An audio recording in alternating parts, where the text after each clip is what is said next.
Welcome to Open Cup Classics. I'm Dave Johnson, and today a special journey. We're going to take you back to August 27th, 1995, when the Richmond Kickers captured the U.S. Open Cup against the El Paso Patriots on a hot day in El Paso, Texas. 1995, often considered the start of the modern era of Open Cup competition. And to go back and go on that journey with me before we replay the game from 1995 that has so many great memories, Jeff Causey, Richie Williams, Rob Ukrop, all members of that champion U.S. Open Cup team. And guys, let's say that we start this conversation and count down to kickoff, if you will. Let's just start. Jeff, I'll start with you. Just to update folks. We want to know what you're up to and what's going on with your life. Well, got a wife, two boys. I'm a financial planner in Massachusetts. I work in Providence, Rhode Island. Still coach soccer, still involved heavily, but just enjoying life and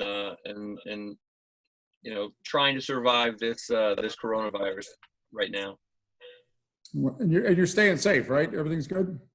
Oh yeah, working from home like everybody else with no timetable on returning, but everyone's happy and healthy. Richie, I know you're still in coaching. You were with us where I am in D.C.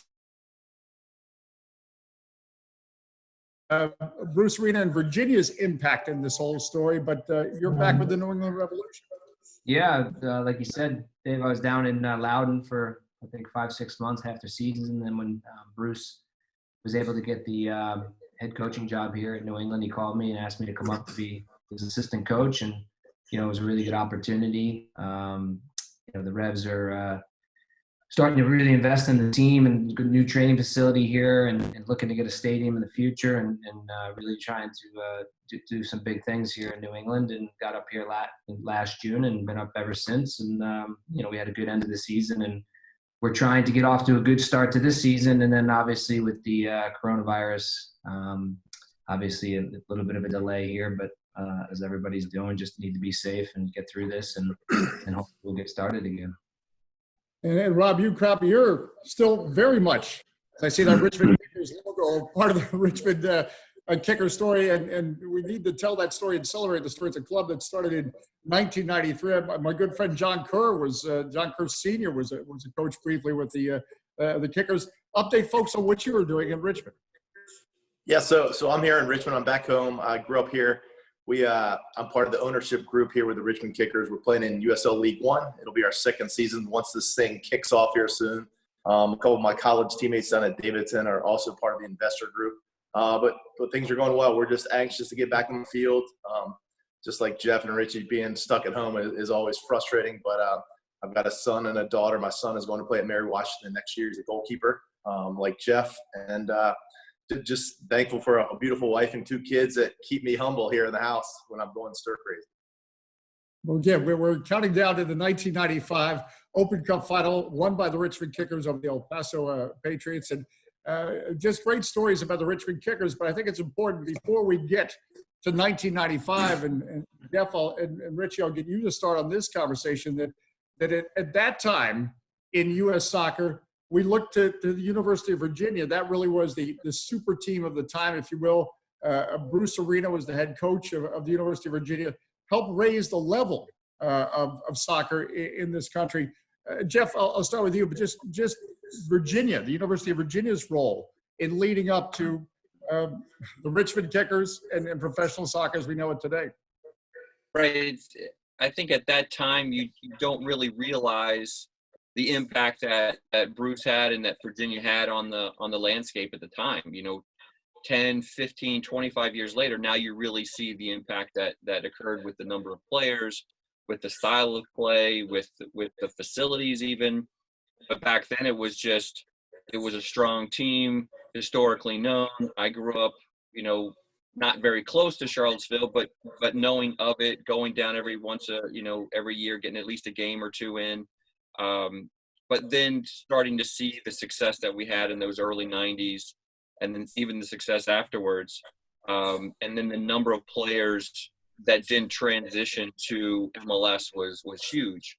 And obviously Bruce snatched a lot of us up onto one team, but to see the success go from college to then Richmond to DC there was a lot of good ties and good base based out of UVA. And again, Richie, that Charlottesville pipeline really helped lay the foundation for what we're talking about here today. Yeah, well, myself, Jeff, Ben Crawley, David Cox, Brian Bates, a lot of UVA guys, be able to come to Richmond. Obviously, we were right down the road. Like Jeff just referenced yourself, that we basically really had a really strong program. Bruce did a great job at Virginia, a lot of national championships, and then we were able to come down to Richmond and join up with the likes of Rob did extremely well at Davidson, Lee Kalishaw at Richmond, other ACC players, some veteran players, Mike Brady and Scott Schneider. I'm leaving out a bunch of people, but we were able to the Indiana boys came over, and we were basically able to bring a bunch of really good college players together into an organization that, with a very good coach, and obviously have a successful season. Yeah, and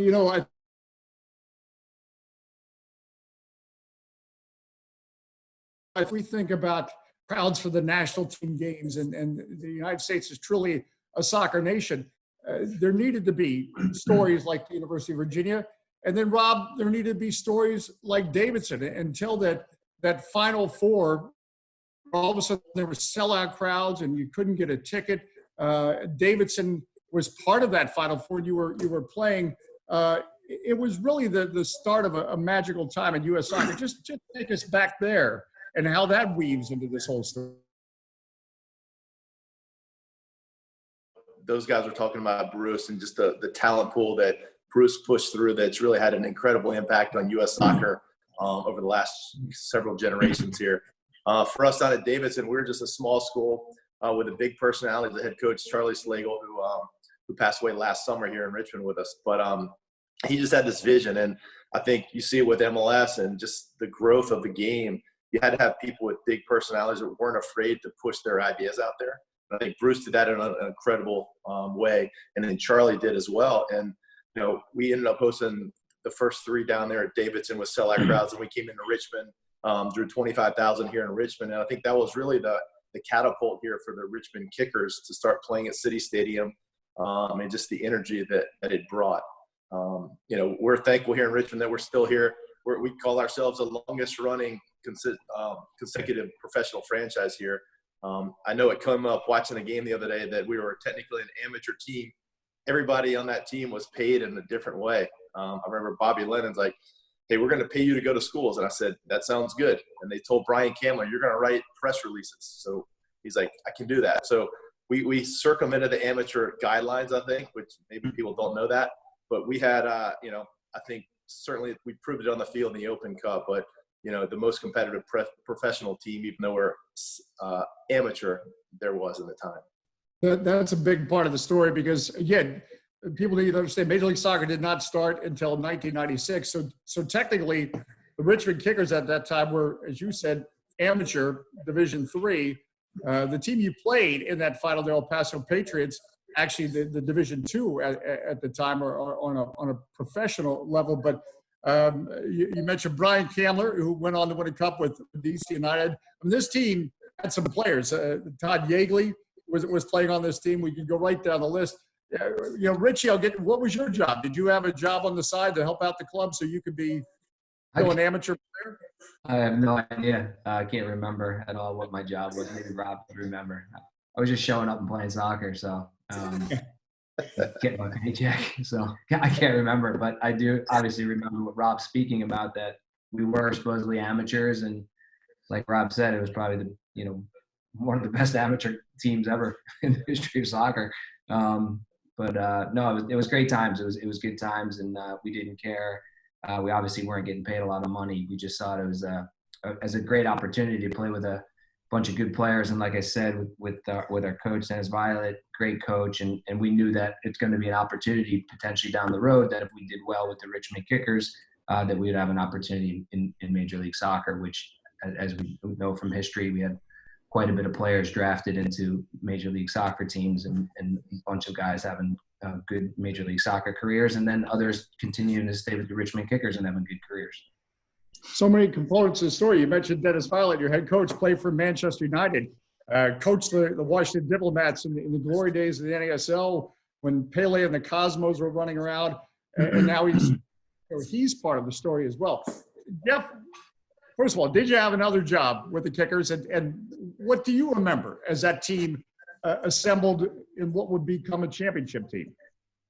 No, I don't remember having another job. I know we do camps, we do clinics, things like that around during the summertime, because that's really when we were there. But no, I just graduated in the fall. I was selling cellular phones for a couple of months. Richie calls me up out of the blue and says, "Hey, I'm down in Richmond. They're putting together this really quality team. You want to be a part of it." You know, Bobby Lennon, who was the manager at the time, was really trying to attract some quality players. And Richie started listing off players that I had known and played against and played with, and like, absolutely, we want to give this a chance. I did not like selling cellular phones. They were becoming popular at the time, but I did not like it. I think that was my first cellular phone was from Jeff. I remember. And it was about like this big. It was about 10 inches long. But no, it was a great opportunity. You know, just to be part of that. And you know, we had come from success the years prior, the World Cup in '94, and then the thoughts of a league starting. You know, it got pushed off a year from '95. So this opportunity to keep playing at that high level was just something you couldn't pass up. It might have been the first group sale of your cell phones. Maybe everybody on the Richmond Kickers had cellular phones. But, you know, Rob, I think Jeff brings up a good point. Okay, Major League Soccer is on the way, but it really was kind of a pioneer spirit during that time. Maybe you could speak to that. You're in your hometown. You're trying to a club is trying to come together. This is the way it was then. It wasn't advanced scouting. It was people picking up cellular phones that Jeff Causey sold them and seeing if they could find players. Yeah, so it was interesting. I played in Raleigh in 1994. I left Richmond because I didn't like the deal that I was offered by Bobby Lennon. And he said, "Hey, we're trying to put an all-star team together for '95." He said, "We're going to play in the amateur league because we want to host the playoffs based on the success of the NCAA final at City Stadium." We thought that was the right time. And I can remember talking to my agent, Ken Neal, and I was unsure. And, you know, the list of names Bobby kept floating was huge. And, you know, to Ben Crowley's credit, he was the first one to sign. I think when Ben signed, people were like, "Oh, Ben's in." Then all of a sudden the domino effect came in, and that's where Richie and Jeff and Bryant Kammler and Mike Clark and Todd Yeagley. But, you know, part of that pioneer spirit goes to Bobby Lennon, who founded the club in 1993. He and his business partner, Cookie Ketchum, just had this vision. You know, when you say pioneering, it's well said. I mean, they brought in Dennis. He was friends with Dennis to coach us. We actually brought in a kangaroo. We had a small kangaroo that they brought in for the home opener. We had 7,000.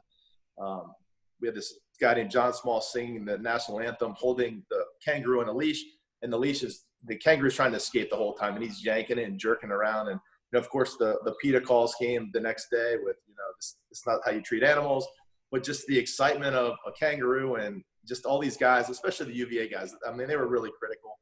Everybody knew them. They were winners. They were champions. And then, you know, I was being a hometown kid. I was fortunate. A couple of my high school buddies, Joe Carroll, local, we played at James Madison, David Cox, who Richie mentioned earlier from UVA, a guy named Corey Turner from UConn. We were all part of that squad. So it was nice to have a local flair to it. But, you know, really the UVA guys were really critical. And then Bryant Kammler was one of my close friends today. I mean, he was just the super nice guy. They're like, "Man, this guy's a really lethal finisher." So. Yeah. And I think I got a press release from Bryant Kammler, and somewhere I've got a picture with the kangaroo, but I couldn't dig that out. All right, we get to August 27th, 1995. The team you're facing is the El Paso Patriots, and they were quite a story at the time. They were drawing some nice crowds in El Paso. Richie Williams, take us to this team, this collection of players from Richmond, Virginia, has gone to El Paso, Texas. What are you thinking as you arrived there that weekend? The heat, playing a team you're probably not familiar with. Yeah, it's pretty big contrast in the team in terms of the teams. yeah, we never been to El Paso. We basically felt like I think the stadium was in the middle of a desert. It was really hot. They had a great crowd. I remember the field was a good field, so you could play. It was narrow. It was a little bit on the small side. But yeah, again, we didn't know much about them. We knew that they had knocked off some, I guess, A-League teams, which was the highest level, which we had done the same. So, we went in knowing that they were, going to be a good team. Just didn't know a ton about them. They had some, former First Division Mexican players, and they had a good team. So, but again, and obviously I watched the video again yesterday just because it's been a long time. But we actually went in and we did it. We actually, again, and I might be biased, but I thought we were the better team for sure in terms of watching the game, and created a bunch of chances in the first half. And I think Crawley hit the crossbar. Kari Stockton had a really good chance. We created a lot of corner kicks. Rob was dangerous with some shots. And then I actually had an opportunity, I think, in the beginning of the second half that was cleared by one of their defenders. And then finally we had the breakthrough with Rob and Lee Kalsha did a really good job. A good ball by Ben Crawley down towards the end line, and Lee beating his man, and Rob, obviously his quality was a very good finisher, and did a great job finishing. And we were doing really well. I think we limited them to maybe one chance, and Jeff made a good save. And and then unfortunately we got the sending off, and it just made things a little bit difficult. But again, to say, the team, we obviously they scored late, and it was 1-1, and we held them off in overtime and won in penalties. And again, Jeff made some great saves. Rob scored a PK, and I think it says a lot about the team. The whole year we were a good team. We played together, even when we went down when they tied it up late in the game. We didn't put our heads down. We kept battling, and we knew it was going to be difficult. Due to the fact that we're at their home stadium and with the heat and stuff, but we hung in there, and we were able to get the championship. And that was a huge game for us, a huge game for the club, and the commitment that they put into our team, and it's great to be able to be a U.S. Open Cup champion.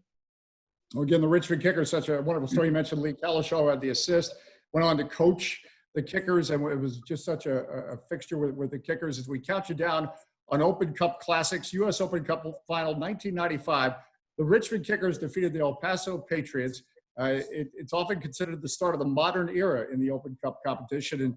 And Jeff Causey, suddenly you're not thinking about selling cellular phones. You're about to win a title in the heat of El Paso, Texas. What stands out for you as you show up in El Paso and you're playing this team you don't know? Well, I think it was a long hot summer. I mean, Virginia is humid and hot, but leading up to that, we're the pressure of playoffs, playing in the regular USL playoffs, and then the Open Cup, quarters, semis, finals. Like Rob had said, we had a lot of young players that had success, that was used to winning titles and being in big playoff games, but going in and knowing that we're playing ringers. We knew that they were technically pro. They had experience from the Mexican League. So we didn't know much about them. We just knew that they were going to be a little bit different caliber. We get off the plane, there's a mariachi band, the Macarenas, which was popular at the time, was going, there's people going crazy in the airport. And it was just a different vibe, a different feel that was a little bit bigger than what I had experienced before. Even playing in front of the 12,000, 15,000 down in Davidson that Rob had alluded to, going in there, it was hot. The Patriot missile, the Scud missile, the launcher was right there in the entrance when we walked in. Now looking back at the video, and you're seeing people with umbrellas in the stands because it was just blazing hot. And like Richie said, it was a good field. But the pressure was definitely there. We'd already won. I think we'd already won the finals before, and now the Open Cup was afterwards. But we wanted it. We wanted to cap off the season with a good W. And yeah, it's a good point you mentioned, because the team was the El Paso Patriots, not because like where Jeff and Richie are in Massachusetts, not that kind of Patriot. It was a Patriot missile, and there really was a Patriot missile, as you'll see on the broadcast, which is coming up. It was in the parking lot that day. Rob, as Jeff was telling stories, you were smiling. Not only you scored a goal in a cup final, but what are some of the things that make you smile thinking about that day in 1995? This is going to sound crazy, but I think the most important part of the game, I think, is in the second minute. Richie got yellow carded for a mouth. I'm pretty sure he barked at the referee. And I can't imagine that. Yeah, shocking, right? But it was one of those moments. I think I kicked the guy away from the ball, actually. So just that one, that could have been true too. But I think right when that yellow card popped out, I think it just reminded us, hey, we're just playing a game we're used to doing. It just kind of settled the tempo. You know, it wasn't too big of a game for us. We knew we were going to be matched up with a team that was expected to win. Like Jeff said, they brought in some guys. A guy was on the roster the night before in the Mexican League game. So, you know, we just wanted to play. And if you watch just the confidence that we played with, I mean, every single person. And, you know, I think Ben Crawley is always the guy that I think about when you watch him. He just struts around like he's just going to dominate the field. And, you know, as a forward, he was playing the midfield that day. Probably not his favorite position, but just the shifts that everybody put in. I mean, like they said, it was smoking hot. It was hard to breathe. But we just felt like we kept the ball. We had a nice mixture of, you know, moving it through the midfield with Richie and Ben. And then every once in a while, John Hall would just put one over the top and stretch the team. So I thought just the rhythm we created was very good. And I think Dennis said it well. We played really well in the first half. We created a ton of chances. Kari probably had the best chance. Ben hit the one that dipped off the bar. But I don't think at any point any of us thought we were going to lose that game. You know, now it's very comforting to know you have the best goalkeeper in the country behind you. And, you know, Jeff did make that one great save. You know, he parried it wide, that dipping ball. But, you know, there's just this incredible confidence and trust with the guys. And, you know, I've told my kids and I've told kids I coach that you don't find that group of guys that just likes each other and gets along. I mean, we all lived in the same apartment complex at Ashley Park here in Richmond. And guys would spend the day, we go train, we come out to the pool, we sit at the pool for a couple of hours, and guys were just together all the time. And it was just a special summer for sure. Yeah, I don't want to be cliche about this, but you guys basically created a movie that was real. I mean, a band of brothers coming together and getting a ton of – Jeff, real quick, you remember that save that Rob's talking about? And what was the story there? I think I do. I always I showed my son – I probably watched this game with my boys a couple of years ago and remember that save. It was just one of those highlight reel, probably, you know, guy – got it from his left over to his right foot and just teed it up, heading for the kind of the top corner. It was one of those slow motion, just perfect highlight reel type of saves where I tip it wide. And it was one of those moments where I was actually a cool dad for about 3 seconds to my kid, where I was like, whoa, look at that. And then they commented on my hair or the short shorts or the black under my eyes or something like that to bring me back to earth. But it was there's quite a few of those moments. Watching it again yesterday, late in the game, Richie clears one off the goal line that kept us in it. But there was a lot of those plays that just popped up that you're like, oh, wow, I remember that, or I didn't remember that at all. The sending off definitely obviously had something to do with the game. Obviously, the impact of the game. I thought we were in complete control. They had one chance where a player got in behind our two defenders, and Jeff didn't even have to make a save. I think at that point the player hit it wide, but they didn't really have too many chances. Our defenders played very well, and we, you know, again, we created probably 3 or 4 really good chances. We were probably we would be kicking ourselves right now if we had lost the game, and because we had some chances that we could have took and went up another goal.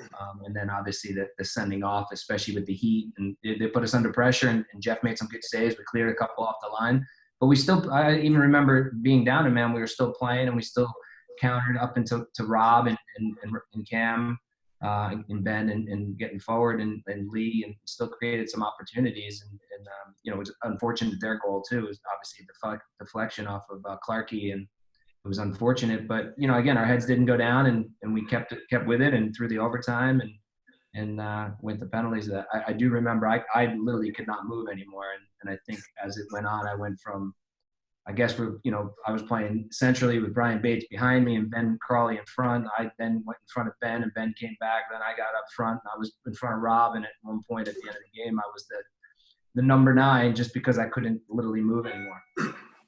And you mentioned Mike Clark was a big part of that team. And Richie, you said it. So first Richmond went down to 10 men, and then El Paso went down to 10 men, right? Yeah, like Rob said, I think it was the 82nd minute. Rob actually did a really good job. Again, we're down a man, and we played into Rob, and Rob is actually would have been in on a breakaway, and the player took him down in the 82nd minute. Now, obviously, that helped us moving forward, going into the overtime, that it was even numbers. But it was a little difficult, obviously, with the man down, but we hung in there, and then we saw it off to penalties. And it gets to the penalties. Rob, I looked at the video as you made your penalty kick. What do you remember about those final moments? Because this Richmond Kickers team was not going to lose on that day. Yeah, I mean, like I said, we had the best goalkeeper in the game in the country at the time, and all we needed to do was make our penalties. I remember telling Dennis, I love taking the first penalty. I expect to make it. I usually make it.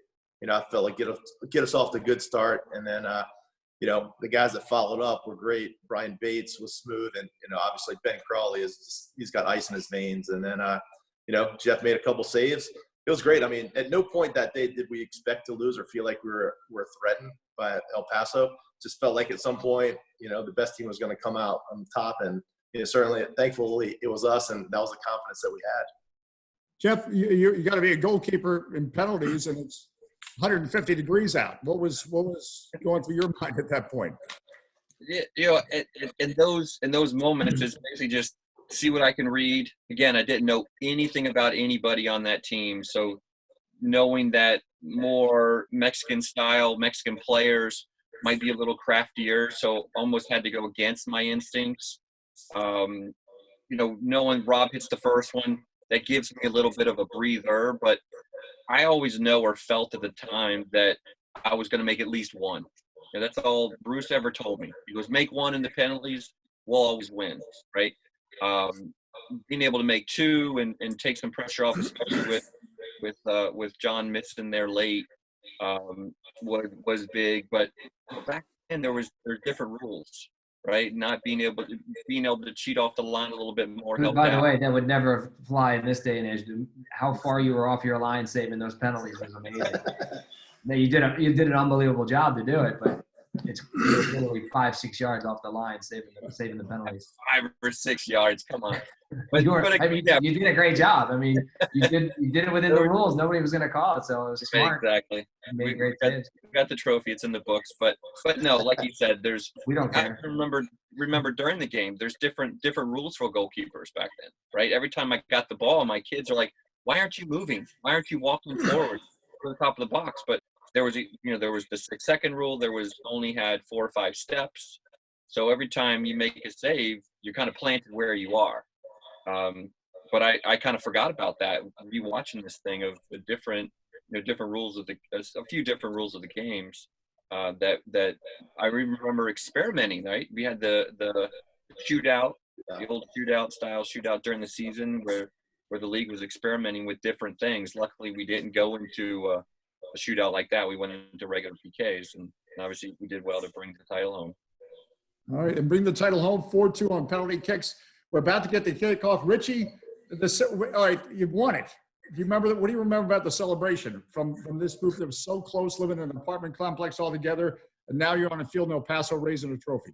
Unfortunately, I couldn't do anything. I'm not kidding. The whole team went out to Juarez, I believe, went across the border, which, again, in this day and age, that would never happen. But I literally was so spent, as you can see watching the video at the end of the game, I couldn't run anymore, and I was cramping, and I obviously had heat exhaustion, and so obviously we're ecstatic that we won. We were super happy, and it was great. We celebrated it, I remember, at the stadium, but for me, after that I was back at the hotel. But we did some partying when we got back to Richmond for sure, and I know the guys had a good night out in Mexico too. So you might want to talk to the other two, and they might be able to elaborate. Well, we're about to get the kickoff, Rob. We'll give you the final word, since we're talking about what is still your club. You're part of the ownership group of the Kickers that still are going on. We'll give you the final word on that 1995 team that really was such an important part of U.S. soccer history. Well, I think, we had 2 guys that were really part of that team that were our veteran players, Scott Schneider and Mike Brady. I think they were huge. Mike Brady came off the bench. He scored the winning penalty kick. But at the time, he was 31. I think the oldest guys we had were 24, 25. So he was kind of a veteran, calm guy. And every day in training was a competition. We knew our teams. Monday was fitness day. Dennis had us prepared from a fitness standpoint, and we competed. And just having older guys to kind of give you a little bit of, hey, this is what it's going to be like. Be calm, compete hard, and just kept us all together. So I thought that was really a key part of it. As we look back, there's not a day that I don't think about that title. That was one of the highlights for my career. I know these guys have got a few more championships than I do to my name, but just as I think back, just the camaraderie and things that started to change in soccer. I'm just thankful all three of us are involved in the game still. Out of that team, almost everybody from that squad is involved in the game in some capacity. So, you think back, and we're just thankful that the Richmond Kickers and Bobby Lennon and Cookie Ketchum gave us an opportunity. Dennis was the perfect coach at the time, incredibly understated, incredibly quiet, but just a superb coach, and his knowledge of the game and his experience. We joked about it. We flew a few times with him, and, he's being one of those plane survivors from that crash. I always felt comfortable with Dennis. I'm like, the odds of this happening again, and guys were traveling for the first time together. It was just one of those positive experiences, and just thankful for all the people that made it happen, including Mr. Rip from Arby's, who was our front of the jersey sponsor. Yeah, you mentioned again, Deniz Violet was the head coach. He played with Sir Bobby Charlton and that Manchester United team you can Google so much about the personalities that were involved in the Richmond Kickers and made such a special story. Rob Ukrop, Richie Williams, Jeff Causey, let's get ready here on Open Cup Classics. We're about to enjoy the culmination of a very special summer in U.S. soccer, the U.S. Open Cup final, August 27th, 1995, between the Richmond Kickers and El Paso Patriots. Bye. Good to see you.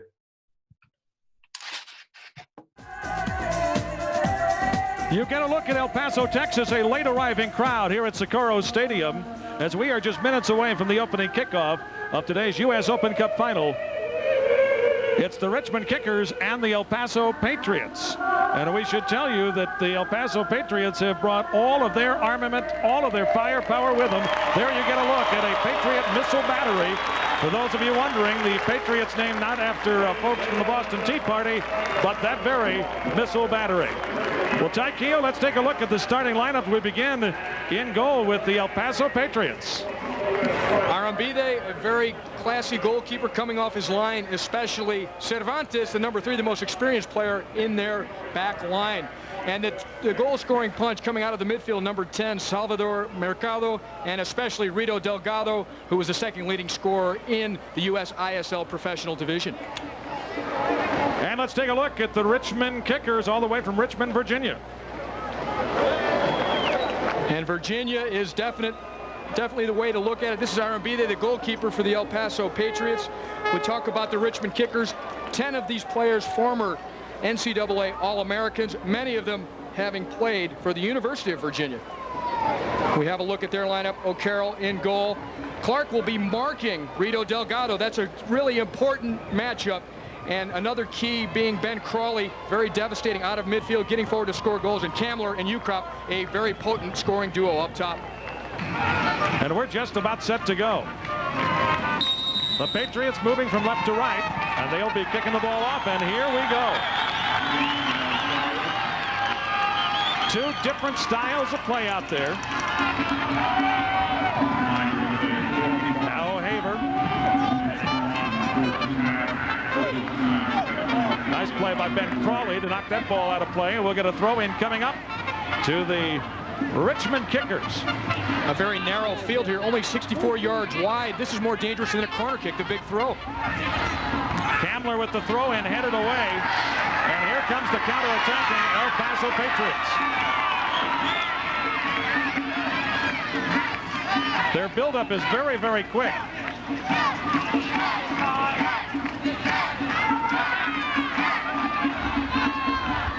Baeza pumping it towards the area, rejected there. And finally the Kickers clear it out. Kari Stockton races down the left side, trying to beat O'Haver. O'Haver muscles up.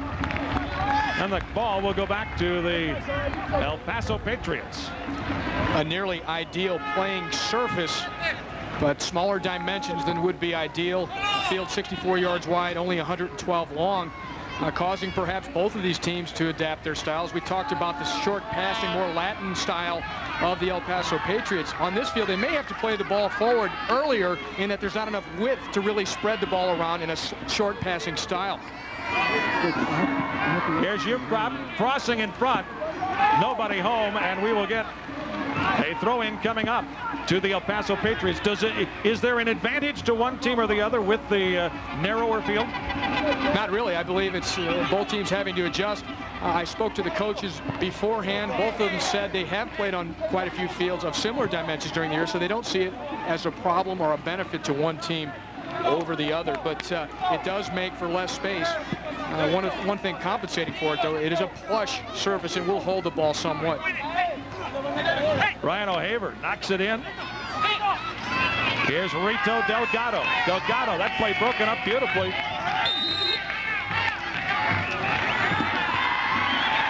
And immediately we have a caution.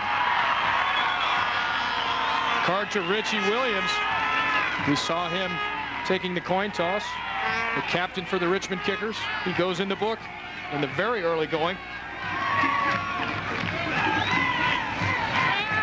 Now O'Haver throws it towards the area, rejected there, and O'Haver gets it back. They call him Transformer for somewhat obvious reasons. He might be wired today. A national final, a cup competition. Had to make it all the way through round after round of one loss and you're out competition, knockout rounds. These teams have made it. Now the Kickers the other way. Here's Ukrop. Going one-on-one. His shot deflects wide. And that time Hector Cervantes deflecting that ball out of the field of play. A corner coming up. There you can look at Rob Ukrop. Boy, the story on Ukrop. He could play the ball with either foot and actually began as a left-footed player, learned to play with his right foot when he suffered an ankle injury in high school.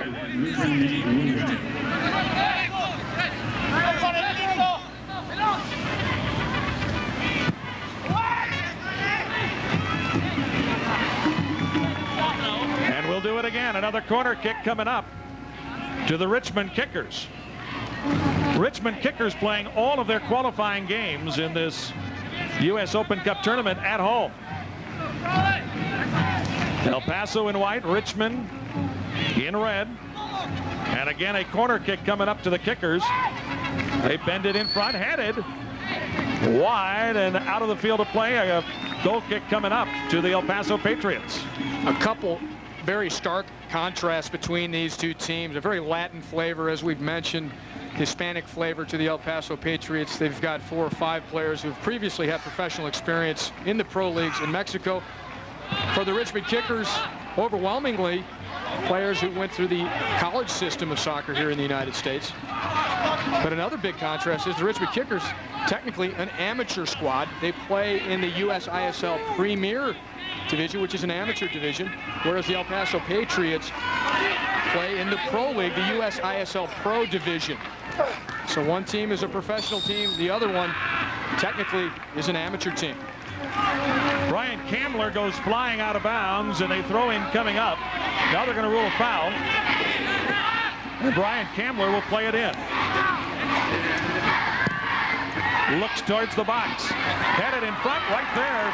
Aaron Beatty with the save. That was Kammler going up for the head ball, the original cross from Richie Williams, who takes almost all of the set pieces, the corner kicks, free kicks, and Kammler, over 6'2", trying to get on the end of that one at the back post.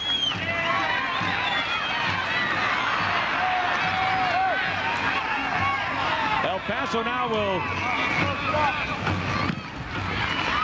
try to put some offensive pressure. They really haven't had a chance in the early minutes of this game to put all that offensive pressure on Richmond. Each team have had some dangerous crosses. This one on a free kick. Richie Williams sends it all the way over to Kammler. Kammler gets his head to it, drives it down low, but it was collected there by Arambide, the goalkeeper for the Patriots.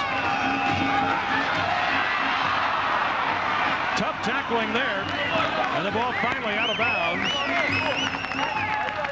And they'll give it to El Paso. Richie Williams covering a lot of ground at midfield already. He did get yellow card earlier for a tackle at midfield.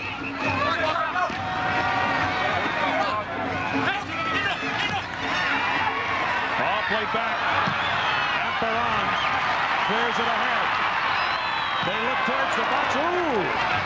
Nice defensive play there by the Richmond Kickers to clear it out of the danger zone. And now we hear the crowd get into it. Home field advantage for the El Paso Patriots. And a goal kick coming up. One of the most fun things, of course, about a cup competition. It is one loss and out. And this year, for the first time ever, full-time professional teams entered this competition as well. And there were pro teams way back when, semi-professional teams all the way along, but the A-League teams entered this, and to get here, both of these teams beat A-League teams, which in the structure, at least the assumed structure of U.S. soccer, is a notch above the U.S. ISL. But upsets they were. In fact, the El Paso Patriots getting past the Colorado Foxes and the Seattle Sounders to get here. And for the Richmond Kickers, they got past the Atlanta Ruckus of the A-League. So upsets abounded in this competition. That's what makes it fun. Well, you've had a chance to see some of the festive activities going on here. It's not just soccer when you come to El Paso. It's a festival. Well, we'd like to thank Budweiser, Avis, MasterCard, and Umbro for allowing us to bring you today's game commercial-free. Throw-in coming up. El Paso on the offensive here. Brian O'Haver will throw it in. See if they look for Delgado. Ball headed down, finally cleared out of the area by Kevin Scott.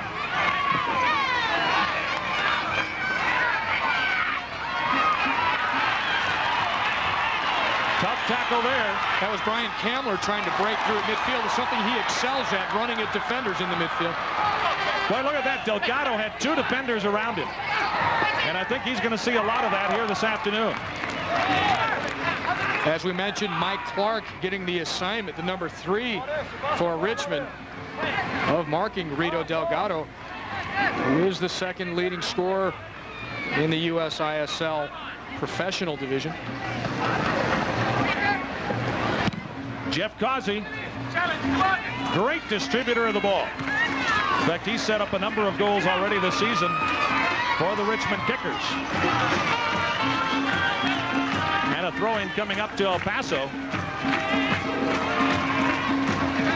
Little over 9 minutes in. First half action. And again, we remind you, temperatures are in the mid-90s. There is a gentle breeze. But you can work up a pretty good sweat out here, and both these teams will be tested physically here today.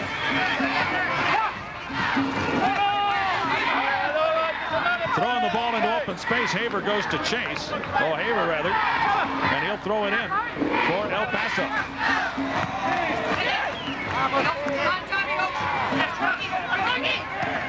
Now Mike Clark plays it ahead.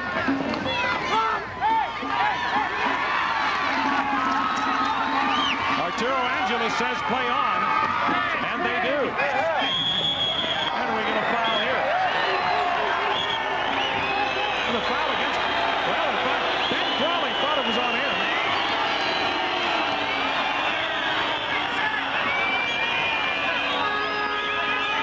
Turns out it's against El Paso. So the Kickers will put it back into play. Mike Clark doing the honors. Now Kevin Scott, he couldn't control it. And all the way back into Causey.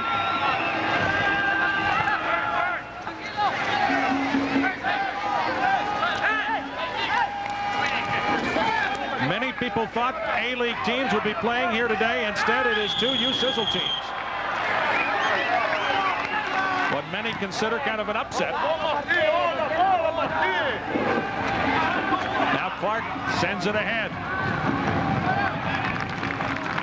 Another corner kick for Richmond, and they have put some pressure, particularly with the set pieces, the corner kicks and the free kicks that they've had around the perimeter on Arambide. Jake Arambide, the goalkeeper for the El Paso Patriots, stopped 2 breakaways in the second half, in fact, against the Seattle Sounders, and the Sounders have, for the second year running, have the best record in the A-League, the top professional league in this country.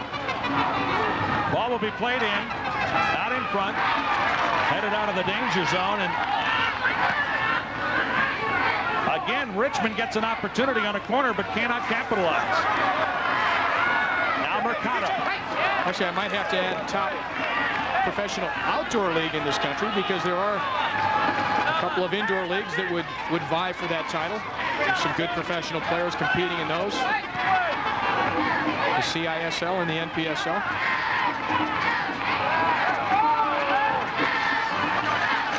Again, the ball cleared for Mike Clark. The ball always goes through the center, goes through Richie Williams. Whenever Richmond gets possession, they seem to look to his feet. O'Haver starts it out.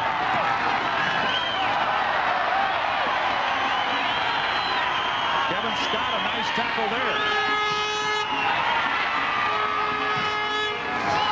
Now they throw the long ball. And Arambide right there. A ball there that you would be much less likely to see being played by the El Paso team. Richmond going all the way over the top on the diagonal into the corner to try and beat the entire El Paso team with one strike of the ball.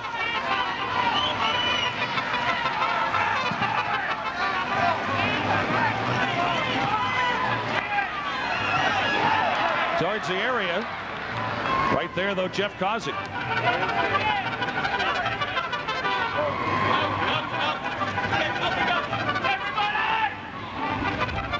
Interesting to Richmond kickers, many of these players could be playing at the professional level. Many of them held off so that they could hang together as a team. A lot of good friends played college ball together and against each other.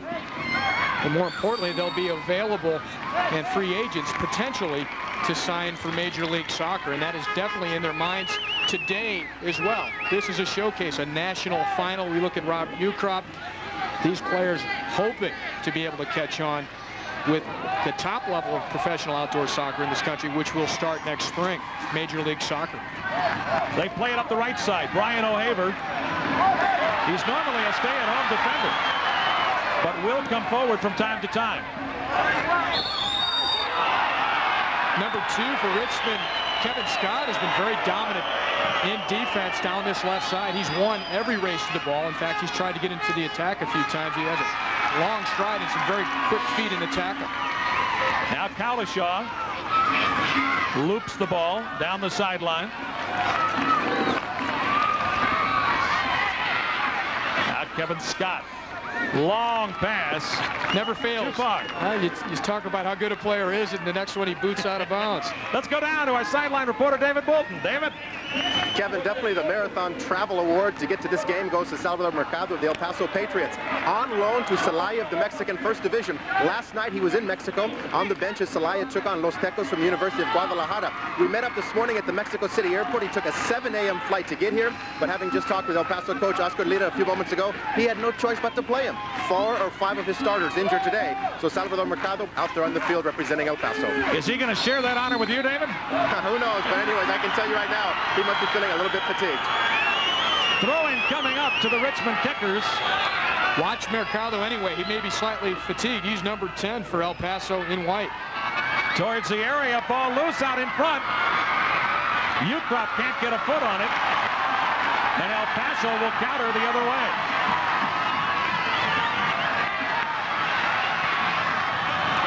Long through ball too far. Nobody there except Jeff Causey. He lets it roll out of bounds. And we will get a goal kick coming up to the Richmond Kickers. There you get a look at Causey. All he did was win 3 national championships at Virginia. What does he do for an encore? I tell you, it's an amazing program at Virginia. All they do is win championships, provide the pros and the amateur ranks with great players. Not to mention the upcoming Olympic team. will have a sizable contingent of Virginia players, most likely. The last Olympic team was largely UCLA players. You'll see a few of those as well. We are back live at Socorro Stadium in El Paso, Texas, and really the weather has not been a factor so far. Second half, maybe, but right now both teams operating on all cylinders. We'll get a dangerous free kick here. Ukrop was taken down again there. This is John Hall. He's originally from England. Hall with the left foot. It deflects out in front. Finally cleared away and out of danger.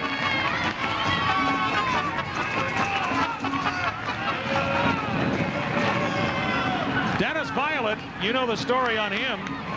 Holds a lot of English soccer records. And is the reason many of these players playing for Richmond are on the field today. They want to play for this guy. They really have a great respect for Deniz Violet. His pedigree, impeccable. Played for Manchester United. Also played twice for the England national team.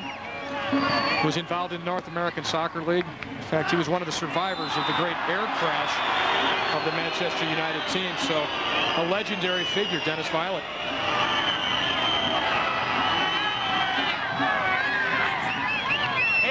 We should mention, besides Virginia, Bryant Kammler from Creighton University, one of the best goal-scoring threats for this Richmond team. How did you St. Louis coaches let him get out of the St. Louis area? He was a three-time All-American at Creighton there. Mike Clark, who's marking Rito Delgado today from Indiana University. Rob Ukrop, we already mentioned, from Davidson College. Crawley, out of Virginia, as we mentioned. University of Richmond also represented here by Lee Collishaw, the number 13. Ball headed towards the area. They're looking for Delgado. And it's finally cleared out of danger. Kammler and Ukrop work very well up front together for Richmond. They look for each other.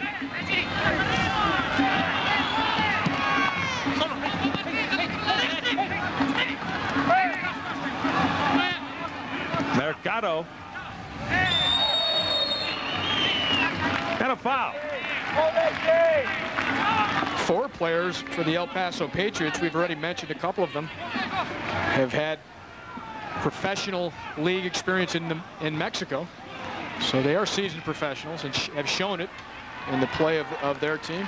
Another player on a 5th player who's on the bench today, Bautista for El Paso, also has played professionally in Mexico. And many times, Kevin, in a cup final, a national championship, seasoned pros, guys who've been around a few years, can be the difference. They've played many games at such a high level. There are veteran, experienced players on both sides. Who will be the hero? Here's Marcado. Taking one man on. Nicely done. Ole! Boy, the crowd loves it when Delgado or Marcado start performing their magic. Steve Gordado. Kevin Scott there. Kevin Scott picking the El Paso attacker clean again. Having a very strong game in his defensive role. And he's out of North Carolina State. Originally from Raleigh, North Carolina. Kevin Scott, number 2 for Richmond. Now they play it wide. And we may get a caution here. Definitely a late tackle. And another dangerous free kick. Here comes the card. Going down the right side is Lee Collishaw. He's about to turn the corner there when he's wiped out. And Richmond will have a dangerous free kick. Again, it's Richie Williams lining it up. Williams will look into the area. Out in front, the header wide by Ukrop. Either Ukrop or Kammler, normally the targets on those driven balls off the corner kicks or off the free kicks. The yellow card apparently going to Rito Delgado, although you're surprised if he was back that far defending. If he was, we should make note of that. Now Kalashaw turns. The pass, though, intended up front, looking for Kammler, but he fell down. Here comes El Paso the other way. Moving in. Great defensive play that time by Mike Clark. A spectacular defensive play. An excellent recovery there by Clark as the Richmond defense looked to be beaten. And El Paso flying through, a good ball lifted down the left side, in behind. Look at that, it's in behind the Richmond defense. Cutting away, but recovering there is Kevin Scott against the number 3, the number 11, David Stewart. Had nearly broken through. A good ball from the left back position. So one of the best chances for sure that we've seen up to this point for El Paso. And a corner coming up to the Patriots. Watch O'Haver, a defender, up into the offense. They cross it far side, the header and the save. Jeff Causey comes down with it. Looking very confident as he did it as well. So the best chances almost entirely for both of these teams have come from crossed balls into the box off of headers, with the exception of that last big defensive play off the great run by David Stewart, with some great wheels out on the left side there for El Paso. Ampero feeds it ahead in the midfield area. And once again, Clark is there to knock it away.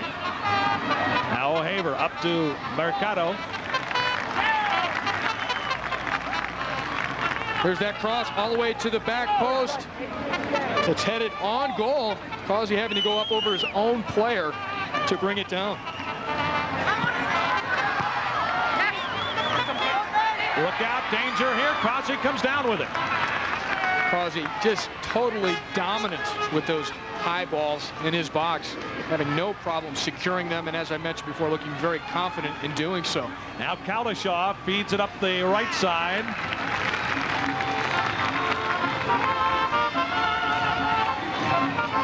Well, you can see that both these teams, they're sweating, but it doesn't seem to be holding down the level of play.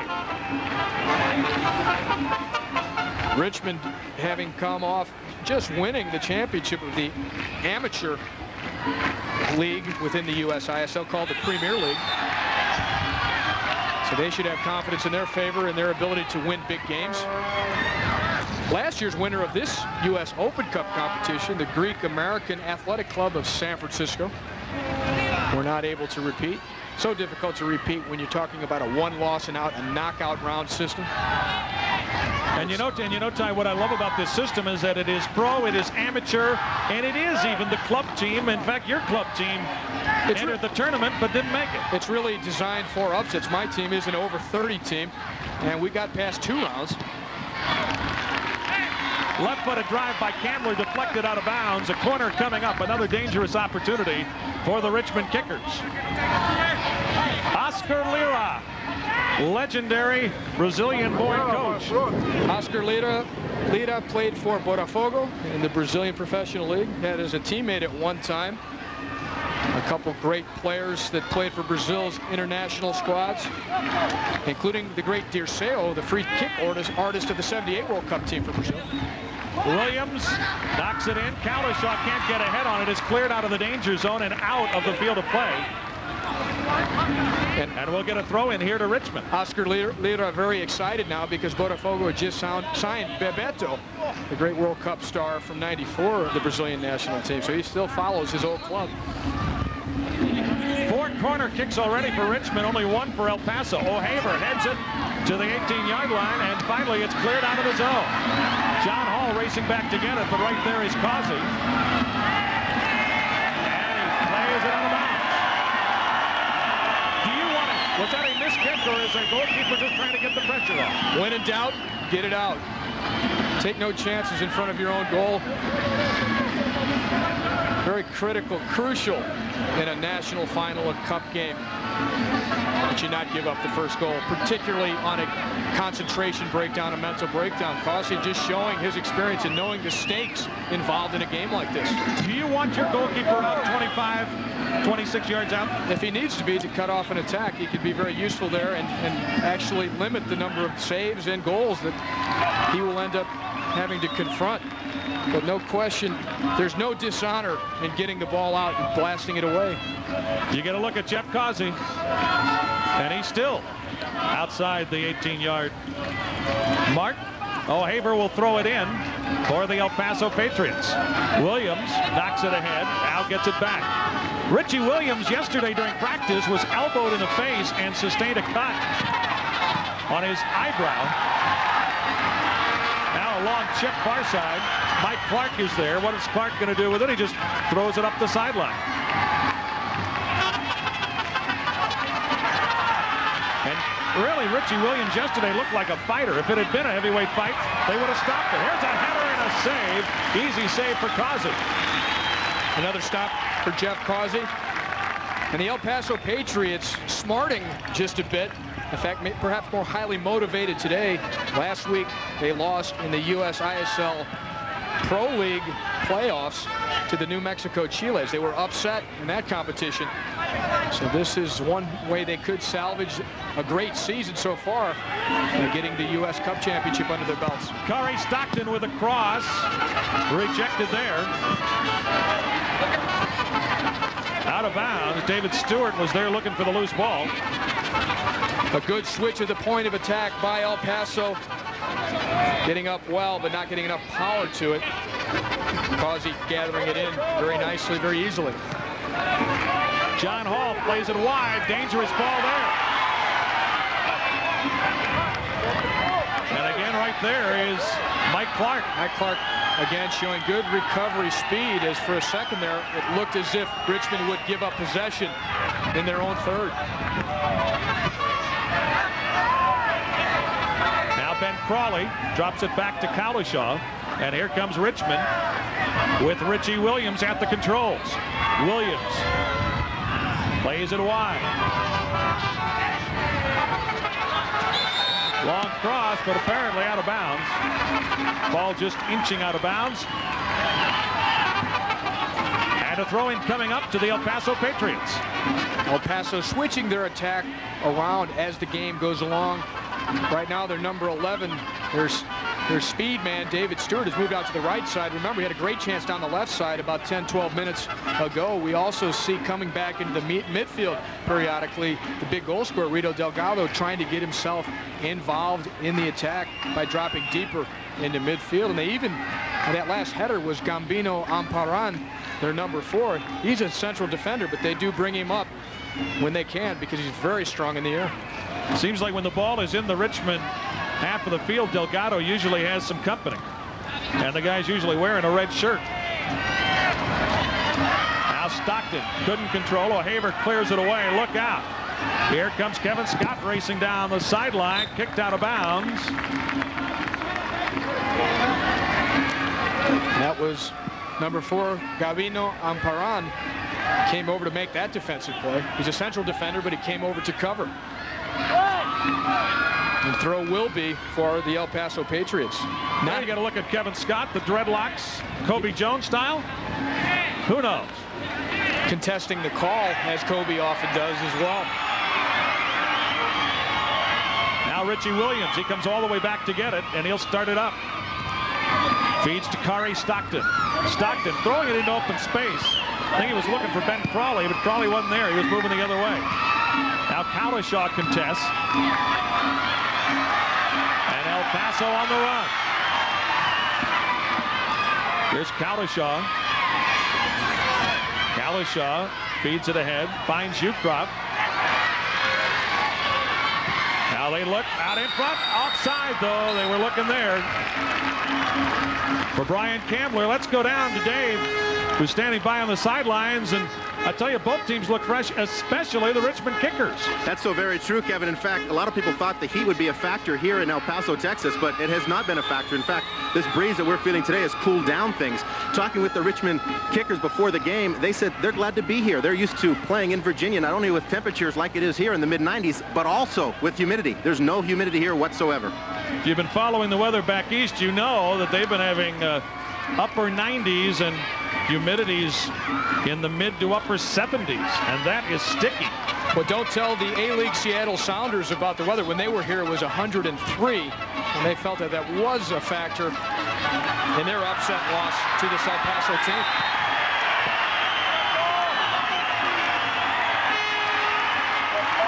And a foul here. And a caution. Not much question about that.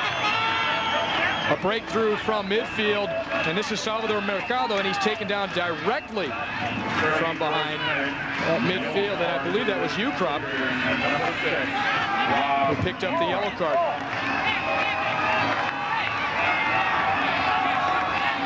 Free kick, and this is a dangerous one. 3 players back there. Let's see who will actually take it.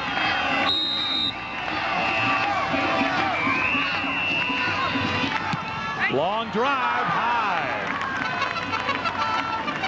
So a goal kick coming up. And what could have been a very dangerous opportunity for the El Paso Patriots turns into a goal kick for the Richmond Kickers. That was Rafa Nunez we were just looking at, but as you will often see in a national final, neither team really committing many players into the attack. Both of them looking for quick counterattacks. We've seen nearly Kammler break through a couple times, nearly on the one side David Stewart break through for the El Paso Patriots. Also trying to get through was Sal Marcado on a couple of occasions, but it's usually 1 or 2 attacking players up against 3, 4, even 5 defenders. So teams playing a bit cautious. So your main scoring chance is really coming from free kicks, from corner kicks. Ball will be going back to the Richmond Kickers.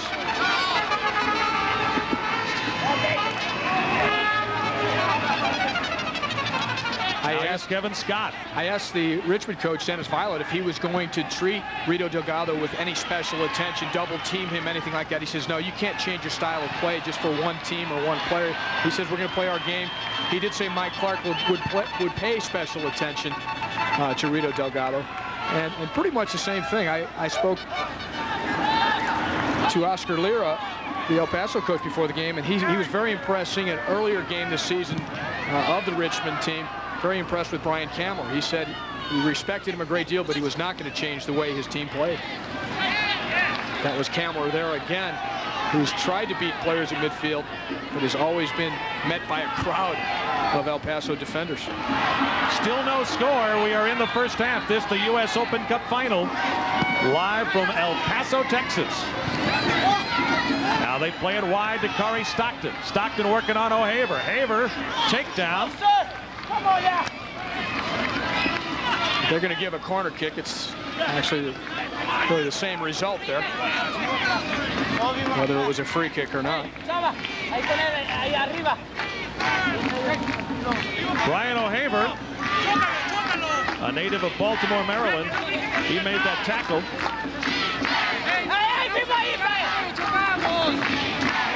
There you get a look at Kari Stockton. Richie Williams will play it in on the corner. He bends it out in front, headed in the air, and we're going to get a whistle. Foul. Oh, and the foul goes against the Richmond Kickers. And Ben Crawley can't believe it. We'll see it here. Crawley is claiming that he was perhaps held as he goes up over the top, but he does end up going onto the back of a defender and just a little bit on the El Paso player's back, but he was also backed into, so really the benefit of the doubt going to the defensive player there, as will normally be the case in the penalty area. Kalashaw goes racing back to get it, but Causey will get there first. And Jeff Causey for the Richmond Kickers will direct traffic here. Down under 10 minutes unofficially remaining in this, the first half.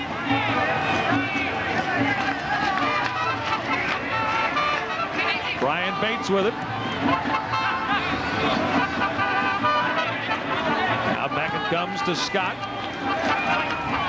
Clark will start it ahead to Bates. Brian Bates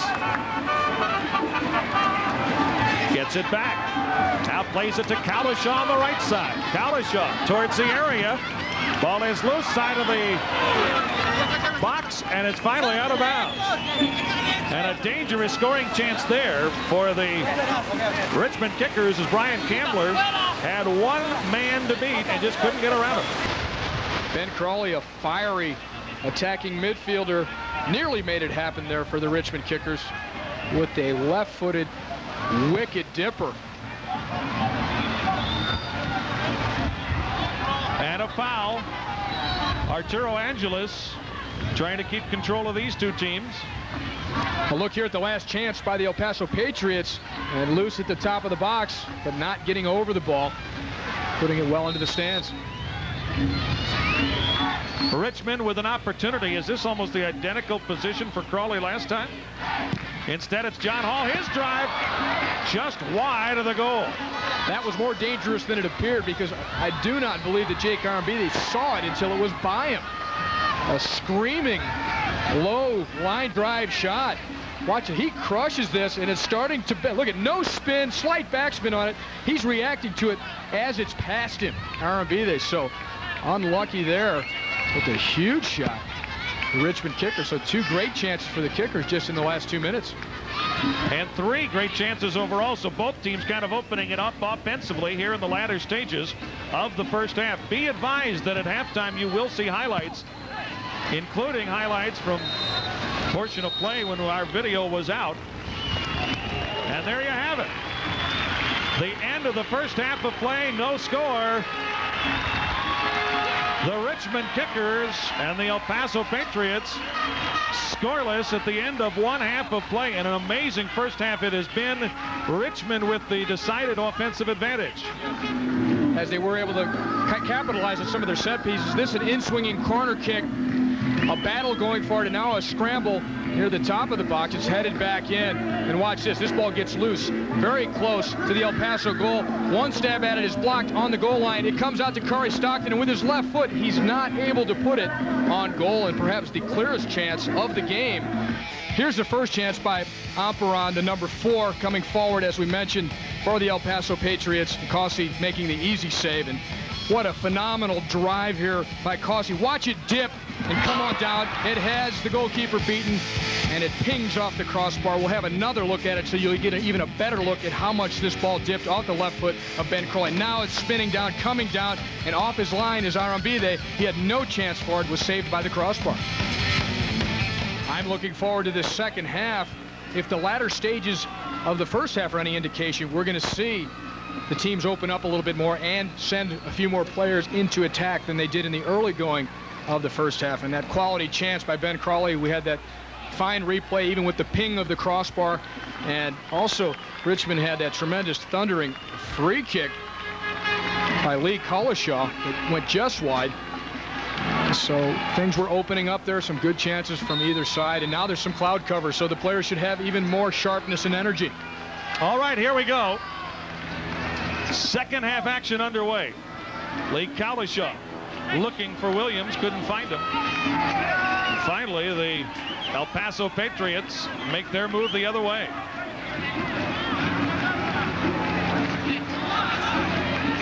And we'll see if Salvador Marcado, who had a good scoring chance or two in the first half, will get another chance as well. They need to get the ball in the foot of Marcado and Rito Delgado.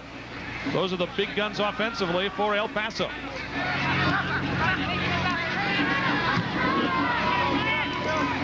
They play the long ball, and that's something you obviously will see Richmond do a lot.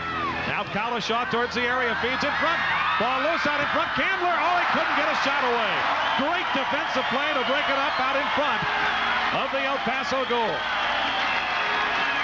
The best chance by far of this game as Arambide was beaten. And this is a really nice setup situation. Stockton across the front, and a good first-time ball here into the run of Richie Williams. He beats Arambide. The goalkeeper now is an empty net to shoot at the last minute. Saving the day is Hector Cervantes, one of the oldest players on the field for the El Paso Patriots at 31 years of age. Experience paid off there. He was in the right place at the right time. Crawley with a cross, but the ball cleared out of bounds.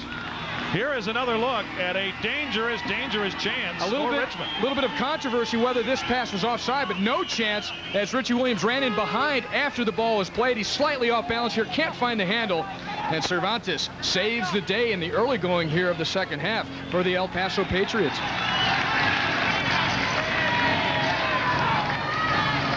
Throw in coming up to Brian O'Haver. There you get a look at Richie Williams. He is a tough little guy. And Williams, highly respected by his teammates. 3-year veteran of this Richmond Kickers team. Now El Paso trying to break out the other way. Kevin Scott broke that play up. I saw Richie Williams win the McGuire Cup, the National Under-19 Championship in 1988 for the Union Lancers. He's from New Jersey and then went to the University of Virginia and had a fine career, along with guys like Ben Crowley and Jeff Cossey, who are on the field with him today for the Richmond Kickers. Throwing coming up to the Kickers. Now Richie Williams. Lee Collishaw, the number 13 for Richmond, really pushing up on that right side into the attack, and that was a fine ball that he gave to Richie Williams just a moment ago. We've got to give him credit for that through ball that put Williams all the way through.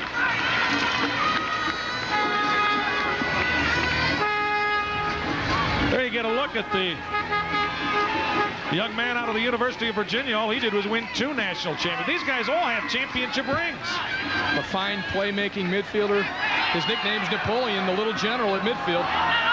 They look out in front, finally cleared out of the area. So Richmond really pouring it on here, sending many more players forward than they did in most of that first half. So the pressure is on the El Paso Patriots to be able to try and absorb this offensive onslaught. Now the ball crossed by Crawley, rejected there, and El Paso just trying to take the pressure off, clears it into open space. Now David Stewart has one man to beat. Stewart breaks free.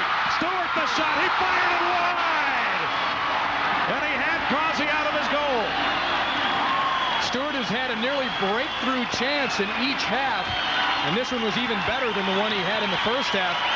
Somehow he makes his way through 2 Richmond defenders, splits them, is all the way through on the left, but Causey comes to cut the angle, and it looks like he just sliced it slightly wide, and Stewart would like to have that one again because he was all the way through and had a decent angle to try and beat Jeff Causey. Boy, another dangerous chance. This time for the El Paso Patriots. Here's Collishaw feeding ahead to Ukrop. Now the return pass. Collishaw is open. Doesn't have numbers. Oh, nice move. Feeding out in front. Kammler the shot. The goal!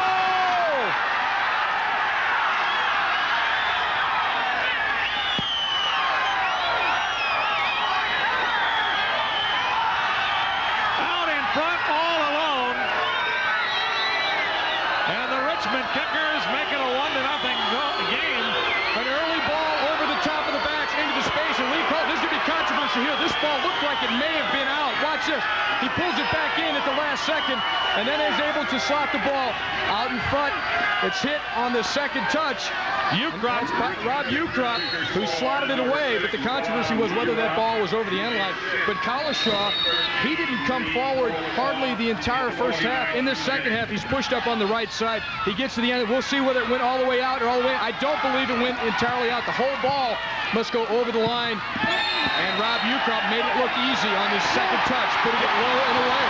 Did El Paso stop playing? Did they think that the ball was out of play? I think there was some hesitation on the El Paso players, their defenders, thinking that perhaps the ball had gone out and trying to claim for the call, but their hesitation ended up being opportunity, in fact, for Rob Ukrop. There's a late tackle here by the Richmond Kickers from behind. Injury being attended to. The 1-0 lead here for the Richmond Kickers. You could almost see it coming from the kickoff of this second half, in that they were sending players, more and more players forward, including Collishaw, who ended up setting up the goal from the right side. There's Ukrop. Rafael Nunez, by the way, is okay. But Rob Ukrop gets the goal.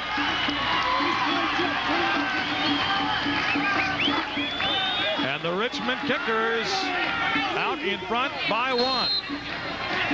Nunez will play it in on the restart towards the area. The header wide of the goal.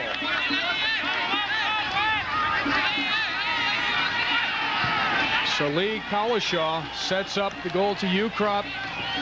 And that changes the game because now El Paso won't be able to defend with quite as many players. They spent most of the first half in a defensive mode, only looking for counterattacks.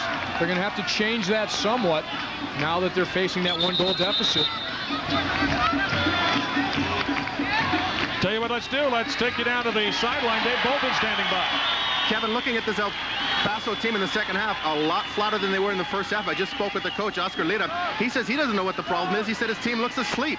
Very evident as they let that ball get in the net by Richmond. They better wake up, though, trailing 1-0 here. The second half, not too much more to go. And Ben Crawley may have just received a caution. Ladies and gentlemen, your attention, please. The yellow caution card. We had mentioned in the first half that perhaps he had gotten a caution. I think instead that caution went to Mike Clark. Long ball towards the area in the Richmond zone. Causey is there. Boy, I tell you, Ukropp, like so many great goal scorers, calm, cool, and collected. He did take his time a little bit. Instead of trying to just swing at it wildly on the first touch, settled it, looked up, saw that the far side of the net had some opening there, and placed it nicely. But Kalashaw set the table for him. This is Kammler breaking through midfield. Plays it wide. 3 yellow cards in this game so far. Now there's Mike Clark knocking it out. 3 for Richmond, 1 for El Paso. Rito Delgado being booked earlier. Brian O'Haver will throw it in. El Paso behind by a goal.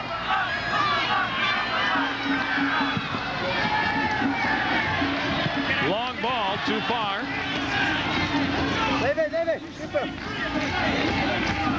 Raul Gomez couldn't quite reach it. There you get a look at Deniz Violet. He has to feel pretty good about the way his team has played on the road in the heat and with a very partisan crowd rooting the opposition on. Now Richie Williams in the midfield circle, plays it to Crawley. Ben Crawley has company and a whistle and a foul. Foul whistle down against Gabino Amperan. Now here's Richie Williams feeding again. Finds Ukropp. Ukropp backs it off. Kammler plays it towards the area. O'Haver is there, but a foul as Ukropp was tripped up. And Arturo Angeles has been busy today. Pretty steady dose of fouls and yellow cards. Many of the fouls setting up just like this one with being true scoring chances. Another dangerous restart here. Do you let Crawley unleash? Looks like they will. Crawley with the left foot, bends it high and wide. And a goal kick coming up to El Paso.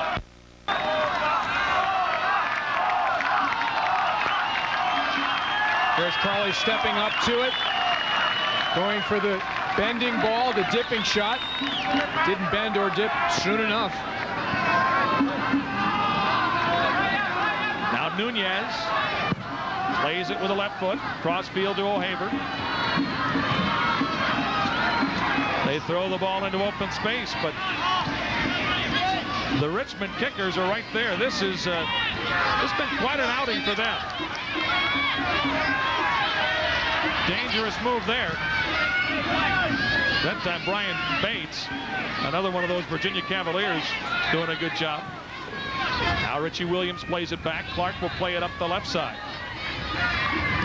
1-0, Richmond on top. They look far side for Kalashaw. Couldn't find him. O'Haver has it now. And the Patriots come running the other way. And Richmond playing a man down now. They had the lead, but Kevin Scott was sent off. John Hall plays it out.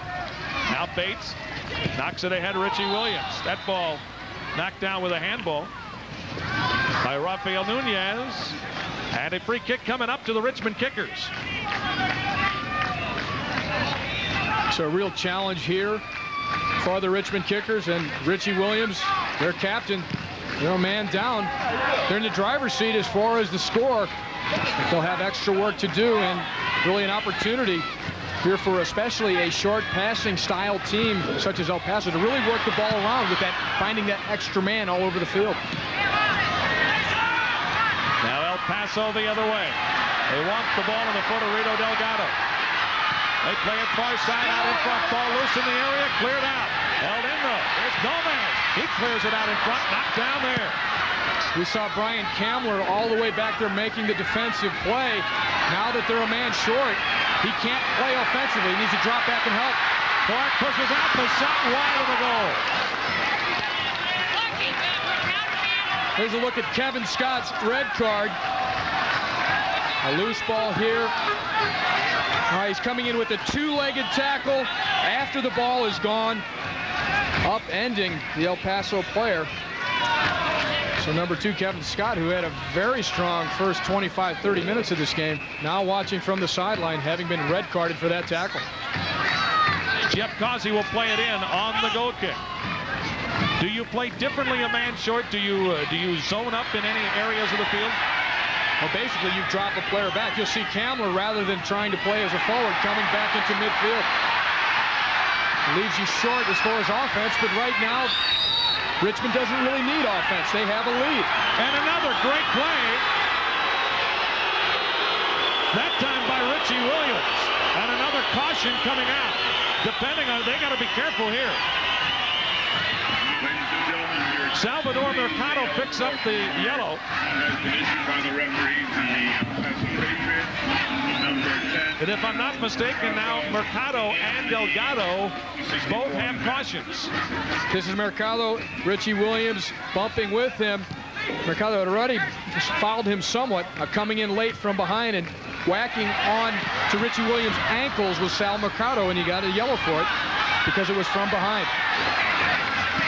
Now Marcado plays it ahead. Ball cleared out of the danger zone by John Hall. O'Haver battling there for the El Paso Patriots. Now Nunez on the left side. Nunez lofts it towards the area. Causey goes up, and a whistle and a foul. It's going to go against the El Paso Patriots. And Arturo Angeles, the referee of today's game, very close to all the action, making the call on that one. This high ball drifting into Jeff Causey's box, and there's that early foul coming off of Rito Delgado as he piled into Causey before the ball arrived. But Arturo Angeles, very busy with the yellow cards, very much on top of play so far, and he has World Cup experience, showing it today. Now Brian O'Haver setting things up for the El Paso Patriots. They are down a goal. Just over 30 minutes left unofficially in the second half. Long ball towards the area. Nobody in particular over there except Jeff Causey.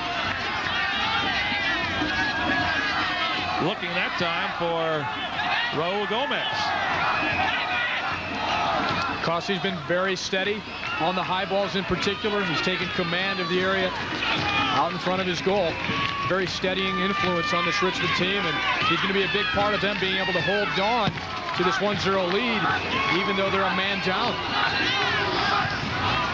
Crawley couldn't come down with that header. All the way back comes Mike Clark. Clark, nice move there.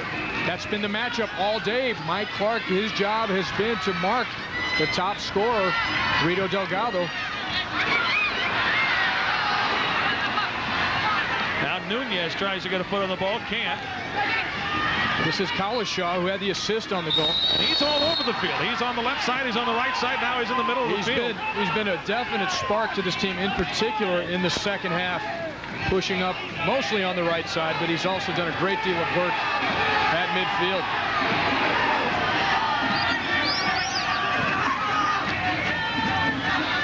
Cesar Sosa getting ready to enter the game. There's number 23 for the El Paso Patriots.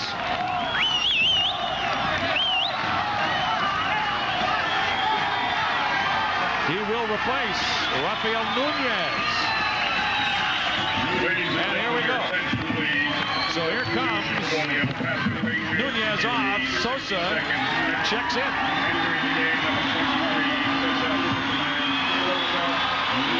So that is the two substitutes for the El Paso Patriots.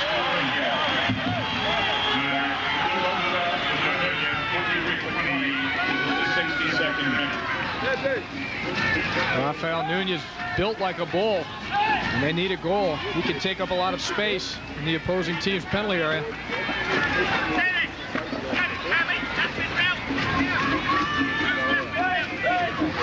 They call Sosa Superman because he does some superhuman things from time to time, but they may need something superhuman. Checking in now is David Cox. Cox, another one of those guys that played for Virginia. David, let's send it down to David Bolton on the sideline. David? Yeah, Kevin, I was just speaking with both of the coaches, trying to find a little bit about the changes here. In terms of El Paso, they're obviously looking for more offense, putting another forward in, taking out a defender. In terms of Richmond, after the red card to Kevin Scott, losing a defender, they need more balance in the back. They've taken out a midfielder, put in a defender. We'll see how these changes mount up here in the final few moments. Corey Stockton is out. David Cox is in. And immediately a foul.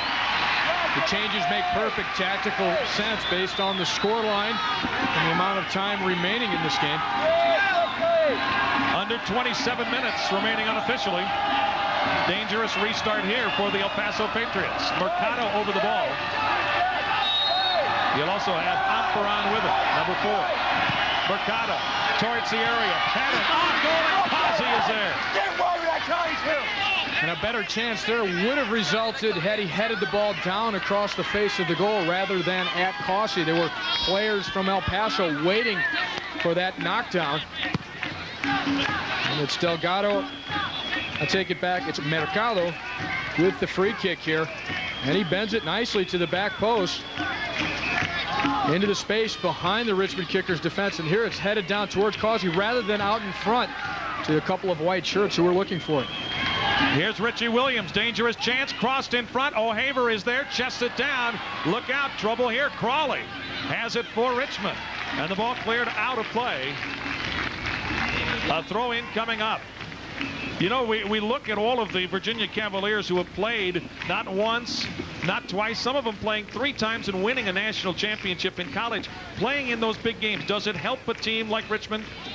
Oh, absolutely. These guys obviously have been in some big contests, very high stakes contests together as a team. They know what their teammate is made out of when they go to use them with the ball or they need to back them up defensively.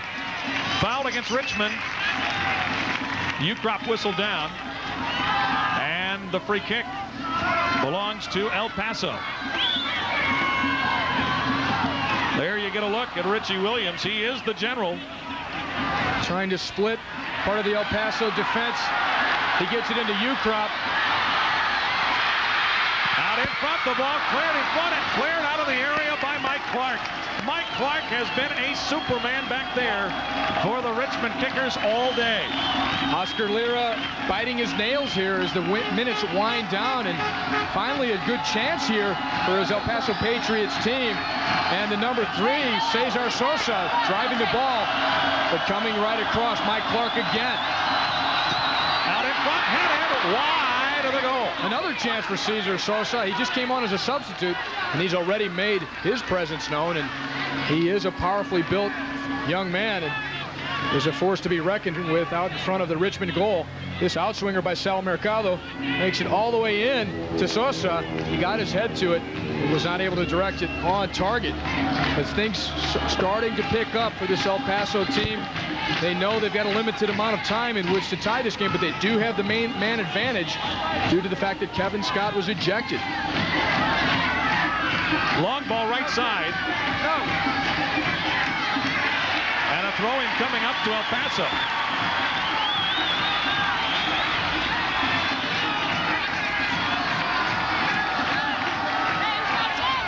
So a throw-in coming up to the El Paso Patriots. Towards the area. Fisted out of there by Causey. Now Brian O'Haver. He looks towards the area. Crosses it in front. Headed wide. Cross after cross coming into the Richmond penalty area. And actually the El Paso Patriots showing to be very good in the air. They're probably on average not quite as tall as the Richmond team. Look at Causey come out here and punch away in a crowd as well. He has really no fear of coming out, taking some body contact, and still getting to the ball first. Because of his size, Causey, he is good on those long balls. Where he has problems is where the ball is bouncing around in the area. Now Clark again. Boy, Clark has been just a defensive stalwart. Gives the ball away there. Here's Marcado. Great one-on-one player, crossing it far side. Too far. And a throw-in coming up to El Paso, but I think we can safely say the momentum of this game seems to be changing. Absolutely. The crowd now on their feet, really into this game, cheering their home team to try and tie it. And Richmond right now playing with only one attacker, Rob Ukrop. There's a drive out in front, ball loose in the box. Trouble here for Richmond. Long cross headed out in front. Headed again, and this time by Lee Kalishaw all the way back into the defensive third. And Kalishaw heads it out of danger. And look at Deniz Violet looking at his watch. The pressure has been relentless here as we see the El Paso Patriots keeping alive another attack. A ball nearly won at the back post, and Kalishaw clears away finally. Ball is loose. Far side, O'Haver, his shot blocked. Holy cow.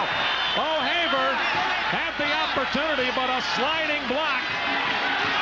Nothing O'Haver could do really as Causey played it perfectly. Coming out to block the shot by cutting the angle. Look at the scramble here in the Richmond penalty area. This ball pops in. O'Haver, but Causey's right there smothering it as O'Haver shoots it. Now a numbers advantage for Richmond. They got Williams on the right side, Ukrop on the right side. Here's Ukrop, the shot blocked. Aaron Beatty comes out to get it, can't control it. Ukrop in the corner. Now Ukrop tries to go wide, crossing it in front. Great run earlier by Brian Bates. He started that counterattack. So really Richmond outnumbered, but still looking to sting on the counterattack.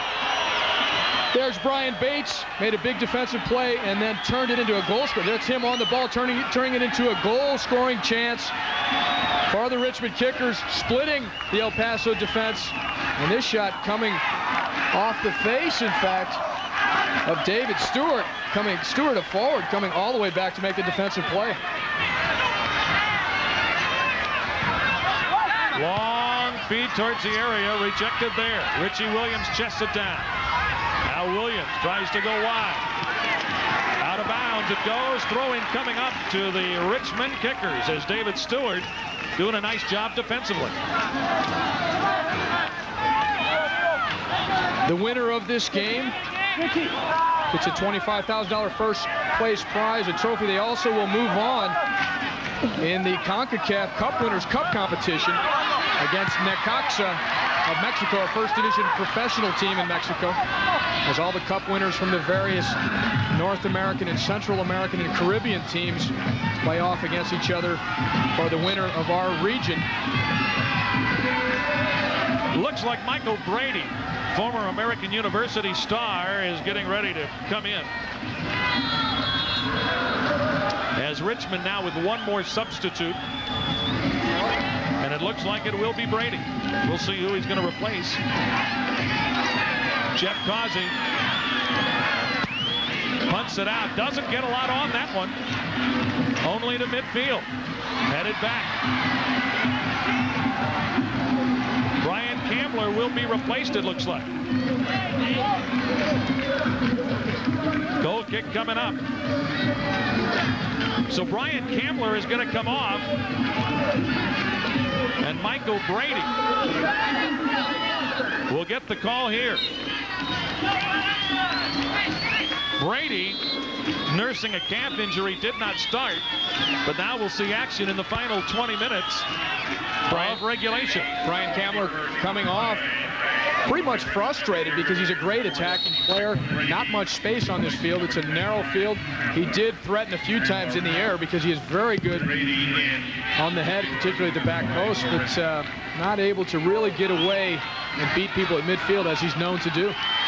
Now Brian O'Haver Part of the problem is he had to do a lot of defensive work since his team has been a man short here for much of the second half.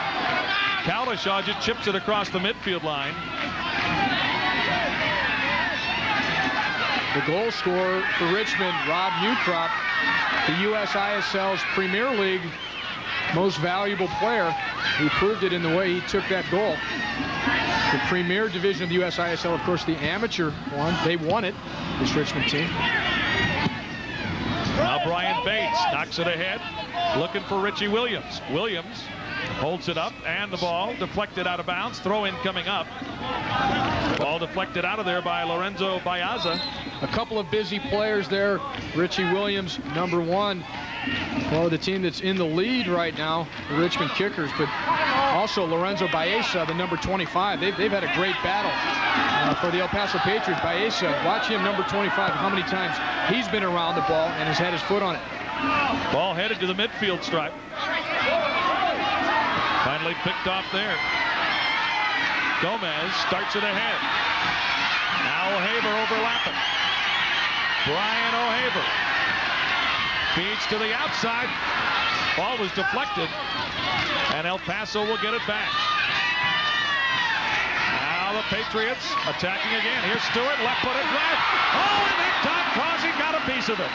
Sensational save by Jeff Causey. Most of his saves today, other than that quick sort of sliding block that he made a few moments ago, most of the saves have been high crosses or headed balls. This time he has to go full stretch for a ball that is really drilled by David Stewart towards the upper corner. In fact, it was swerving away from Jeff Causey, and he still stretched far enough to get it. Stewart in front, the shot knocked down in the box. Richie Williams saved a goal on the line. Here's another shot by Stewart and a save by Causey. Tremendous action at both ends of the field. Knocking on the door of the El Paso Patriots. First it was David Stewart, who we were looking at there, with that shot that set up the corner kick. What scrambles there have been out in front of the Richmond goal in the last 5-10 minutes.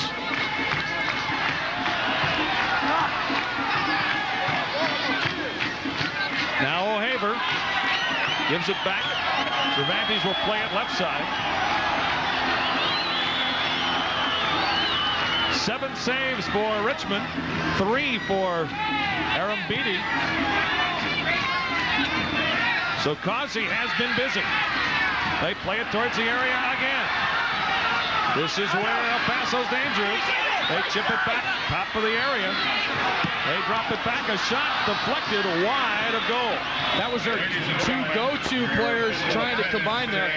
We're going to look at this cross by Stewart off the corner kick. And look at that chance there. It's blocked by Richie Williams on the goal line. It had Causey beaten, and Causey barely holds on to that follow-up shot. So plenty of action in front of the Richmond goal, and at this point, El Paso dominating totally. They have the man advantage, and they are drilling away at Jeff Causey's goal. 7,378 on hand here this afternoon, and what a great game they have witnessed. And it is far from over. Just under 15 minutes left in regulation. The ball finally getting into Rito Delgado, the number 12 for the El Paso Patriots, and he's looking for his counterpart, the guy that he's created the most with, Sal Marcado. They both have Mexican First Division professional league experience, and they're known to be able to create goals even in very tight spaces, which is all Richmond is trying to do, is clog that whole penalty area out in front of Jeff Causey. Brian O'Haver thought he was elbowed. Here's your goal scorer, Rob Ukrop, off the cross from Lee Kalashaw.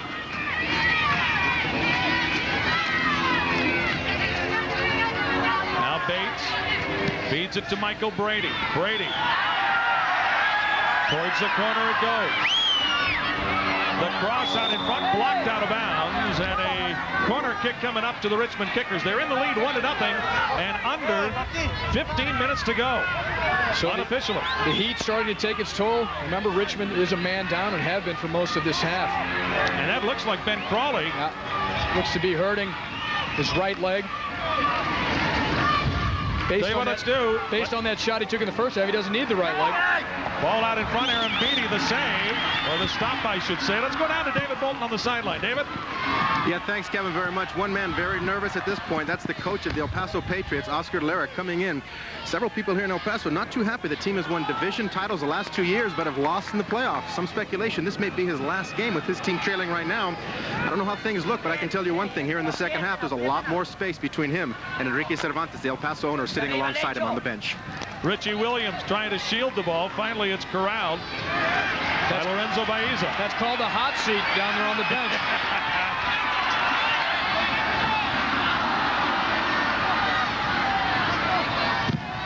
A shot blocked and out of the field of play. Let's see if it went over the outline. It'll be another corner kick for El Paso. Oscar Lara, the coach, with the cap on, the owner in the white shirt next to him, Enrique Cervantes. They've had a great deal of success here in El Paso. They draw very good crowds. They haven't won the big games. David Stewart on a front shot blocked. 2 times consecutively have Richmond been able to save the ball off the goal line when Causey was beaten. First, it was Richie Williams. This time at the other side, again, the corner by Stewart is driven all the way to the back post and hammered down. And there's the goal line save. Not sure if it was Crawley. Dangerous play here. Finally cleared out of the danger zone. Kalashaw goes back to chase. It's all El Paso as we watch here. Baeza chips it towards the area. Ukrop comes up with a loose ball, but Baeza all over him. Shielded well. And it looks like a caution. Beautiful picture of shielding right there by Rob Ukrop, and he draws the yellow card. This ball getting knocked out. In fact, it could have been a foul against Richmond. Look at spinning with it as Ukrop away from the defender, and then he's pulled down. So the yellow card goes to Lorenzo Baeza, number 25 for El Paso. Brian Bates will play it in.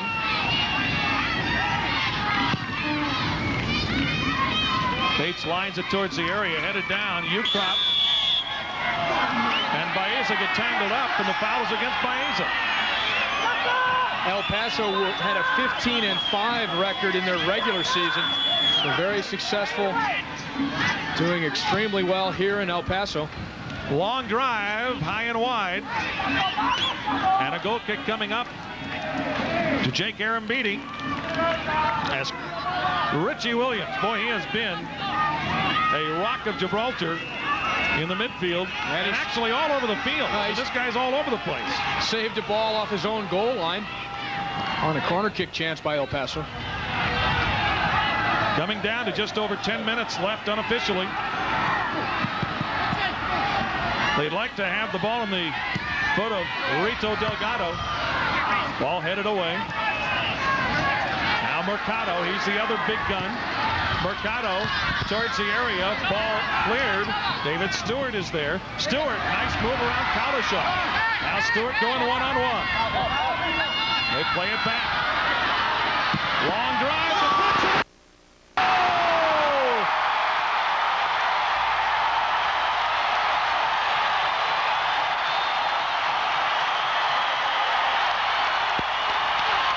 Rito Delgado, and it's tied at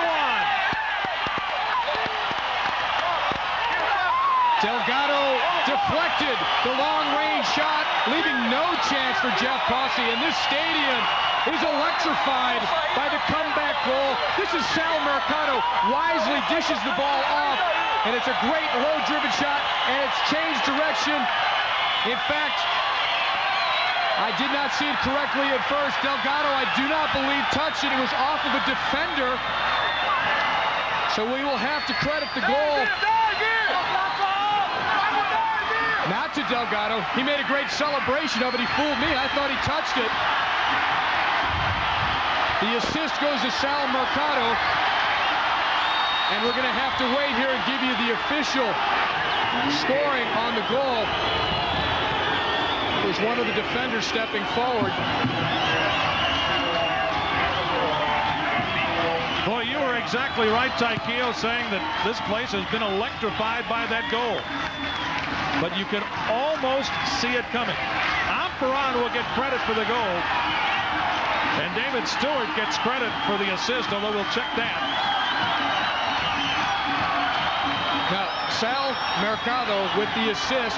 The goal to number 4, Gambino Aperon, who also scored a winning goal in the semifinal round against the Seattle Sounders. So he got them here, and now he's kept their chances alive in the final of the U.S. Open Cup.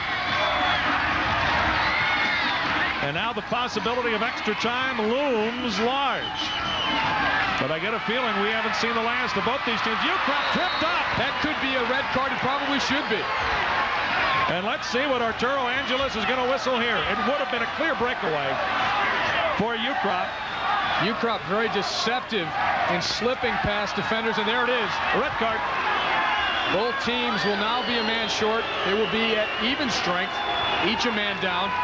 Ukrapp holding the defender off, starting to get away from one. Now watch him slip past the second defender, who then cuts his legs out from under him, resulting in the red card. So Hector Cervantes goes off. So life is breathed back into the chances of the El Paso Patriots. They never gave up. They kept hammering away at Jeff Cossey's goal. They kept sending more players forward.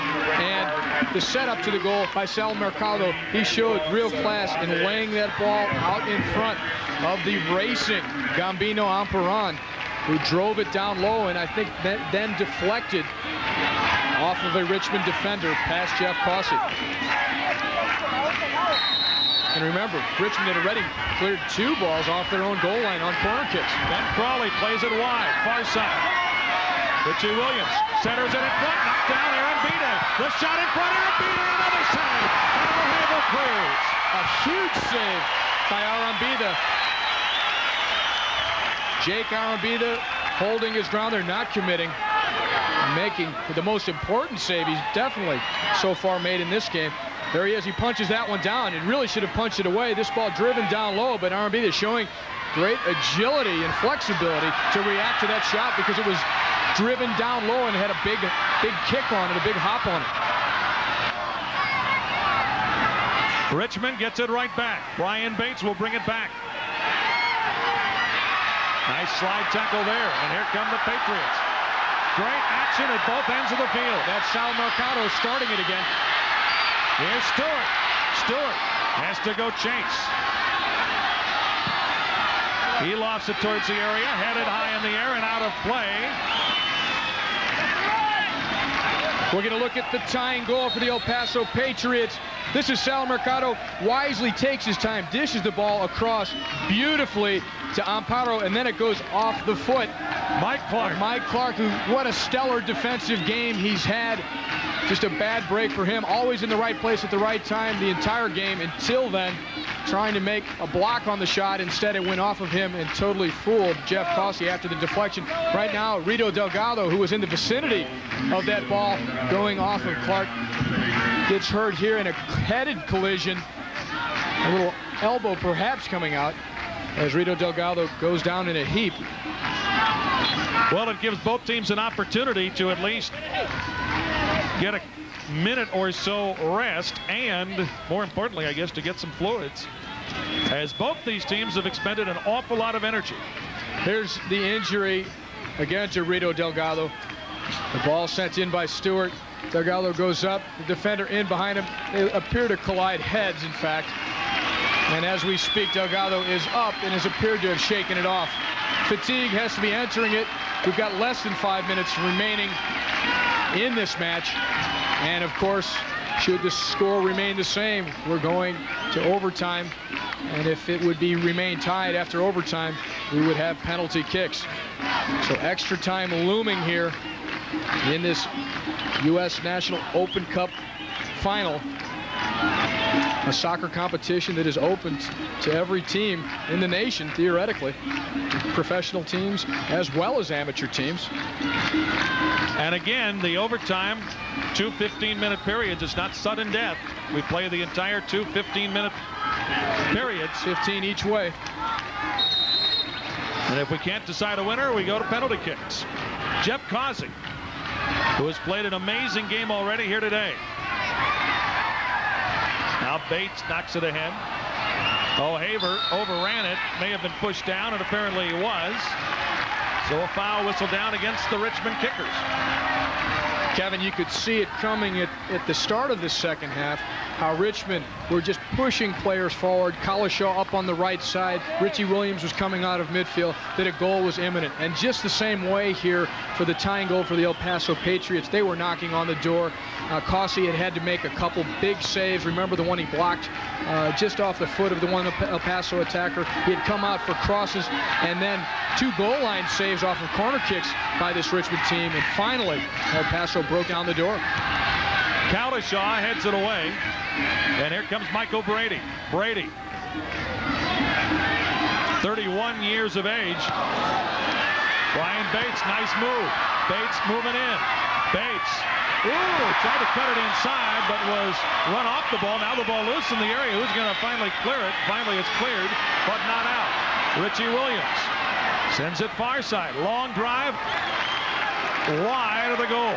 I don't know if Stewart, the number 11, David Stewart for El Paso, I don't know if he's the MVP of this game, but I think he may have covered more ground than any player on this team. Another big defensive play by him just a moment ago. And look at all the crosses that he's gotten in from the left side, and he's been involved in many of the dangerous attacks. He's been up and down this left side the entire game.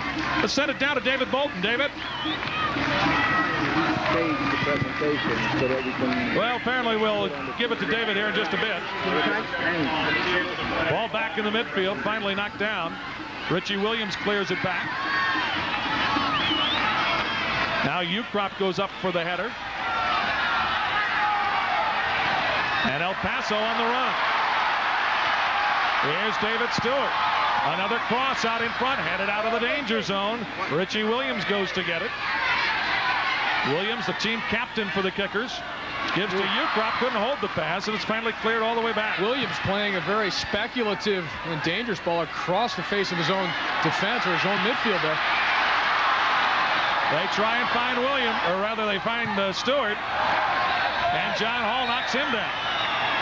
Stewart got cranked there by John Hall. A fair tackle, though. Let's take it down to David Bolton on the sideline. David? Kevin, thanks very much. The final few minutes here, this crowd has really gotten behind the El Paso Patriots, considered one of the most festive soccer environments here in the country. Every time El Paso's touching the ball, they're definitely on their feet, making a lot of noise. Very easily could be one of the 12th men the final few seconds of this game. Richmond Kickers control. They look for the big man, Ukrop. Ukrop taken down from behind, and a foul. Foul whistle down there against Raul Gomez. He was a second-half substitute. The closing seconds here, a national championship, an Open Cup final. High stakes. Remember, both of these teams beat A-League teams to get her upsets. These are U.S. ISL teams.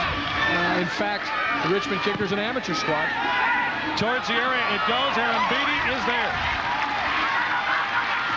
We're into the 90th minute of play. Official time being kept down on the field by Arturo Angeles. What you look for here is a mistake.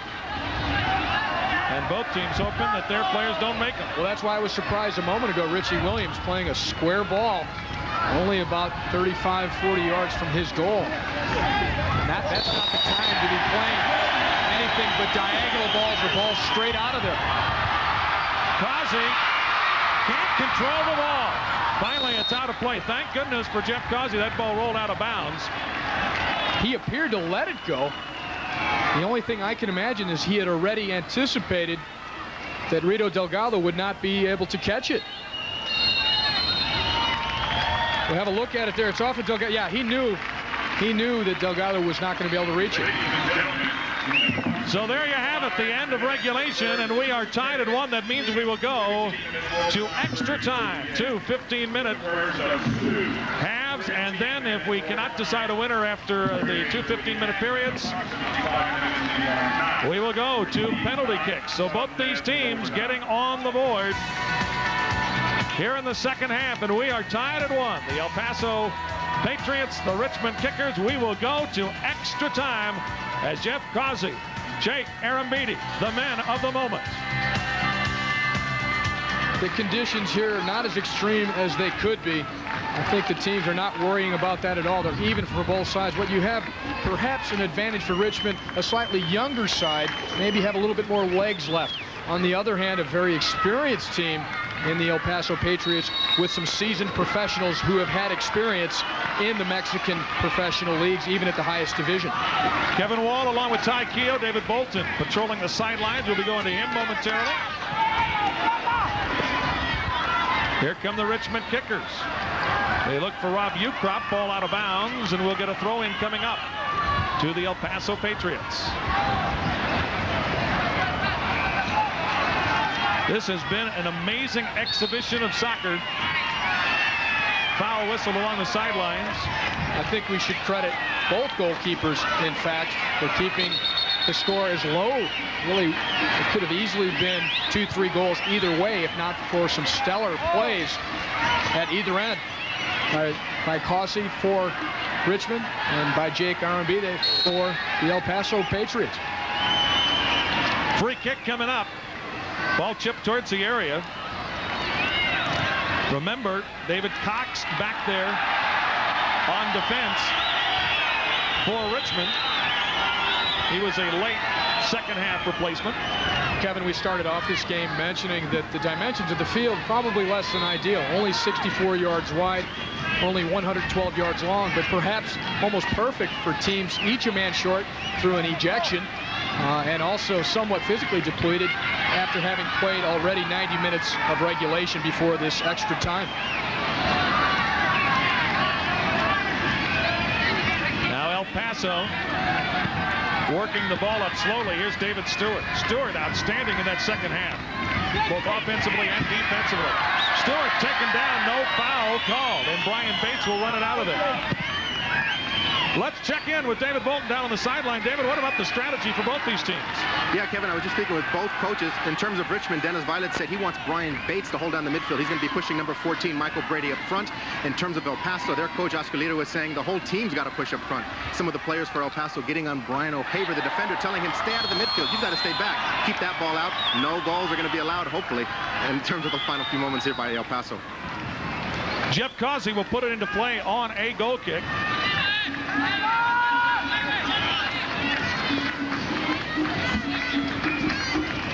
So the goal scorers today in regulation time were Rob Ukrop early in the second half, scoring the go-ahead goal.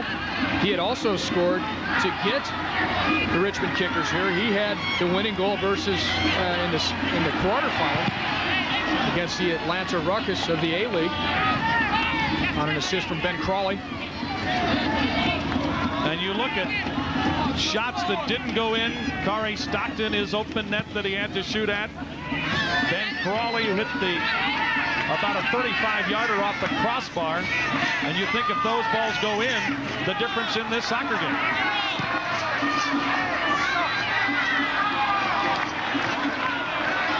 But both of these teams have been giant killers, knocking out A-League teams. And it makes sense that in this game, it's Ukrop again getting a goal. And Gabino Amparan, the number 4, getting the number 4 for El Paso, getting the tying goal in today's match. He had the winner in the semifinal game versus the A-League Seattle Sounders. So he's been able to come up with big goals. Salvador Marcado getting the assist on the goal by Amparan to tie this game today. And that's number 10, Salvador Marcado. He set up the goal beautifully. Lorenzo Baeza will play it in for the El Paso Patriots. Crowd of over 7,800 looking on, and they're making a ruckus now.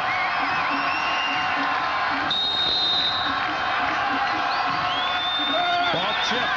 Causey comes down with it.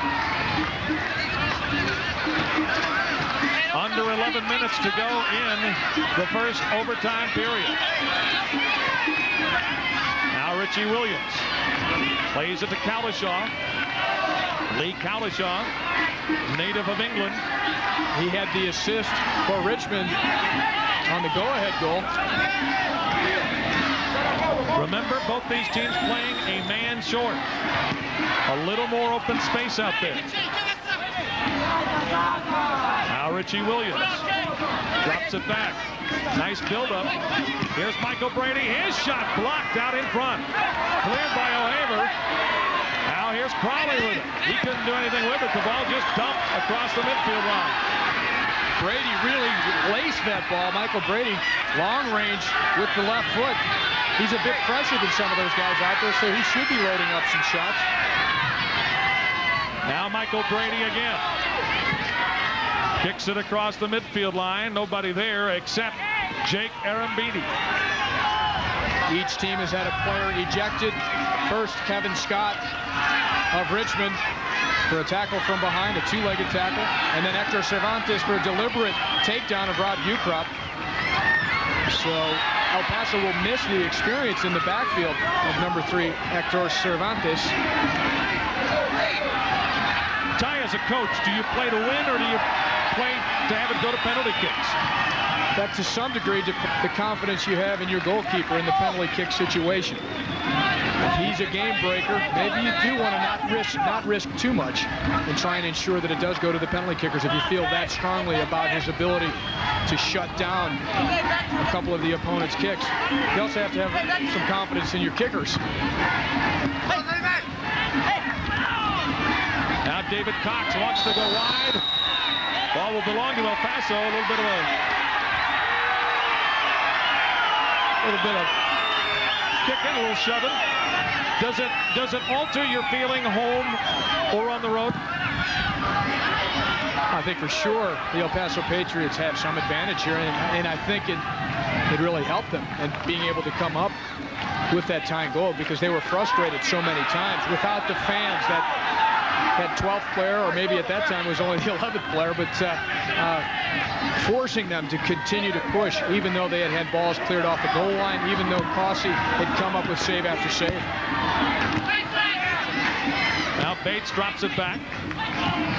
Ball is played ahead. O'Haver is there. O'Haver normally on the right side of the field, but is absolutely shadowing Lee Cowlishaw. Everywhere Cowlishaw goes, it seems like O'Haver is there. Now Ben Crawley overruns the ball, comes back to get it. Crawley very confident in possession on the ball, showing his experience. Long ball, but offside. Looking for Ben Crawley. Is the Richmond attack, it seems to be very slow in the build-up. Seems to be very, very methodical. Is it slower than it was earlier? Absolutely, and they are conserving their energy to some degree. They know that they have not only about 7.5 minutes remaining in this overtime, but will need to play another 15 minutes after this. Michael Brady whistled for the foul, didn't believe it.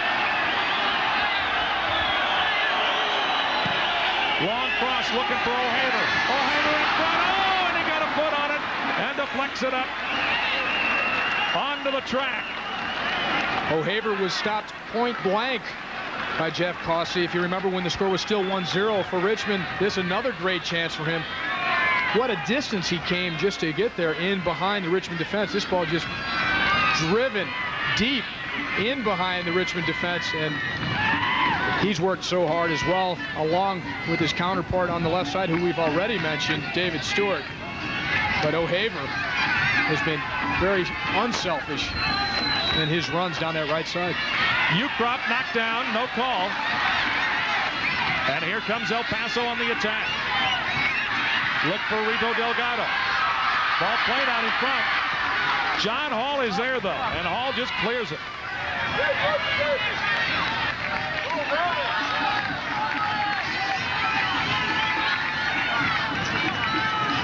Much of this crowd, in fact, I don't think anybody's left the stadium yet. No ways. The way the line was before the game, some of them might only be getting here. It has turned out to be just a beautiful day for soccer, though. Temperatures are in the mid-90s. But you're right, Kevin, in your observation a moment ago. I'm sensing also that the Richmond Kickers are playing a bit more defensively. The momentum did go to the El Paso Patriots once they got that goal, and even before that, once the crowd really got behind them, when they started to mount the pressure and the opportunities to get that tying goal. And at this point, it is the El Paso team that I think is more dangerous going forward. They've got more of the momentum with them.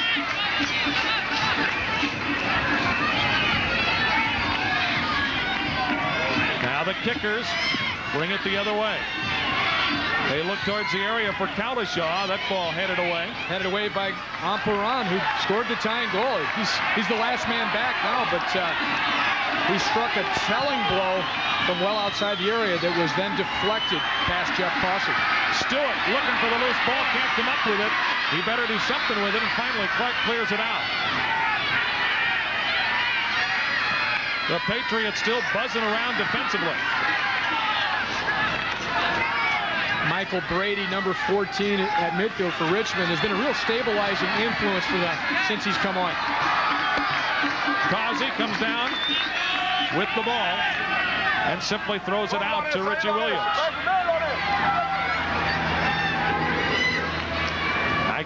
Kalishaw along the sideline. And the foul is going to be against Lee Kalishaw. A little tug against David Stewart. Boy, and Oscar Lira all over the linesman.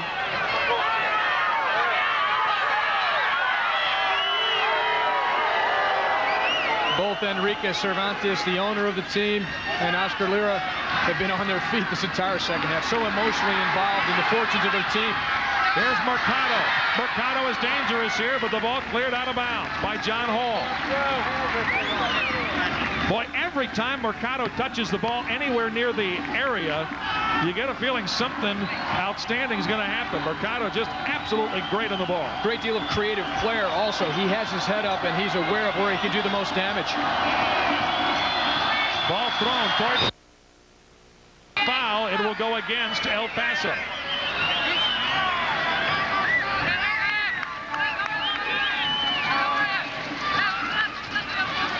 Superman Sosa with that last throw in. How does he get that ball all the way to the middle of the area? Well, just have a look at how number 23, Cesar Sosa, is built, and you'll know he looks like he could step in a nearby phone booth and not need the padding in the Superman costume. Jeff Causey. There he is. Very good looking. You don't want to run into him. That's the Hulk. I call him the Hulk. I don't know if I call him Superman. Now, you don't want to crash head on into that.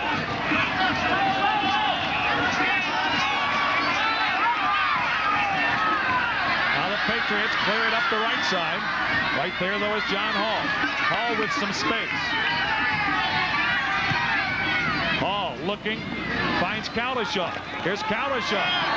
Goes down, and the foul will be against Lee Kalishaw. Kalishaw was looking for the call, didn't get it. What a contest that's been going on between Lee Kalishaw and David Stewart. They've been matched up, and they've both covered incredible amounts of territory out on this near side. Taking turns trying to outrace each other and then follow each other. Delgado with a header and out of bounds. Now under 2 minutes left in the first overtime period. Remember, we saw Rob Ukrop earlier limping a bit. He's figured less and less here as a factor. Ball down in the area. Who's going to get there first? Ukrop, of course, up almost entirely by himself in the attack for Richmond. He was the USISL's Premier Division MVP. And two men always with him. He was beaten to the ball again there, and here comes El Paso. David Cox defensively. What great player there by Mike Clark. Clark, of course, the man who deflected the ball into his own goal. Victimized, really, trying to make another big defensive play. He had saved several goals in similar fashion up to that point. Long ball. Causey is there, though, for Richmond.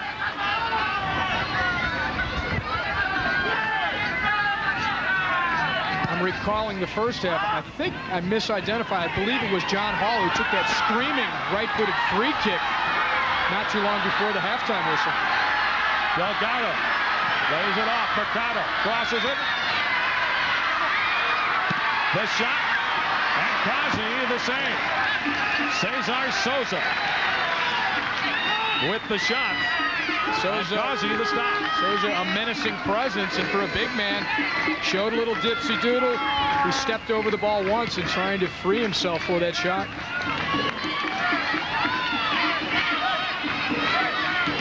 Now they find Cowlishaw on the right wing. Crowley going down with a cramp, it appears. Here's Cowlishaw. Cowlishaw has it knocked away. And the ball out of play, but right there was David Stewart. Crowley is down, holding, when he first went down, he was holding his left calf as if it had cramped up. Remember, these teams have now played nearly 105 minutes, well on their way to playing the full 120 minutes, which includes 30 minutes of overtime. Well, lest you think that this is the El Paso Patriots home field, it really isn't. El Paso won the long bidding battle to host this game. In fact, it was moved from the Patriots home stadium, Dudley Field, to Socorro Stadium, mainly because of seating capacity, and we've needed the extra capacity today.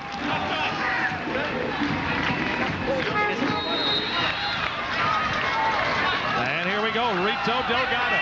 He is dangerous in this situation. Delgado. His pass blocked by Mike Clark. Constantly being shadowed again and continually by Mike Clark. John Hall, long ball. O'Haver is there to head it down. Finds Lorenzo Baeza. Baeza plays it up the right side. Marcado. Now Marcado loops it towards the area, headed down.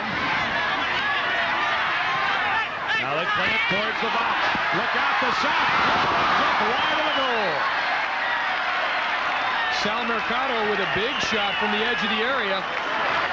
And El Paso have been much more effective since he dropped deeper in the midfield and has been involved in generating more attacks. But what he does, not only does he start an attack, he follows up on it. He gets the ball here from Sosa, steps into it, and puts the ball wide of the target. But he is creating a great deal as he has dropped deeper into midfield and then follows up the plays to try and strike longer range shots. Sal Marcado played a game last night for a Mexican professional team and just flew in this morning to be able to make this one.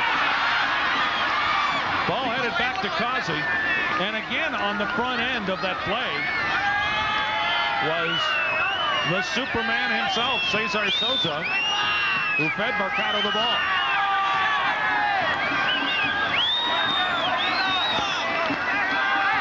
Kazi will play it.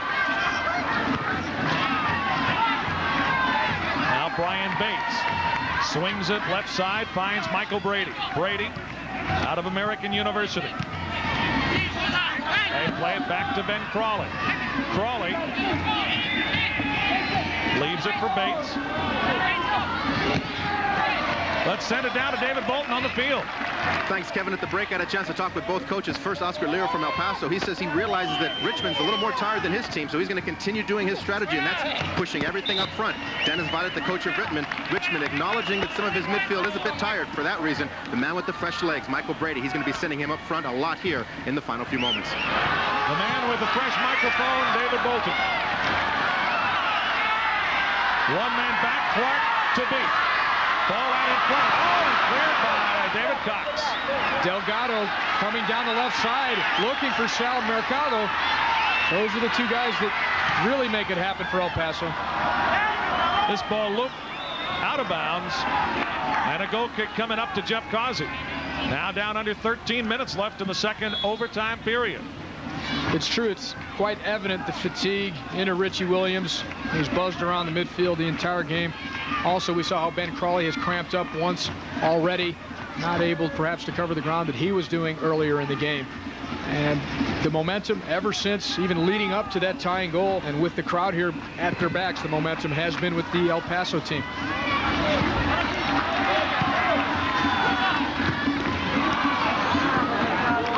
They were looking that time for Cesar Sosa.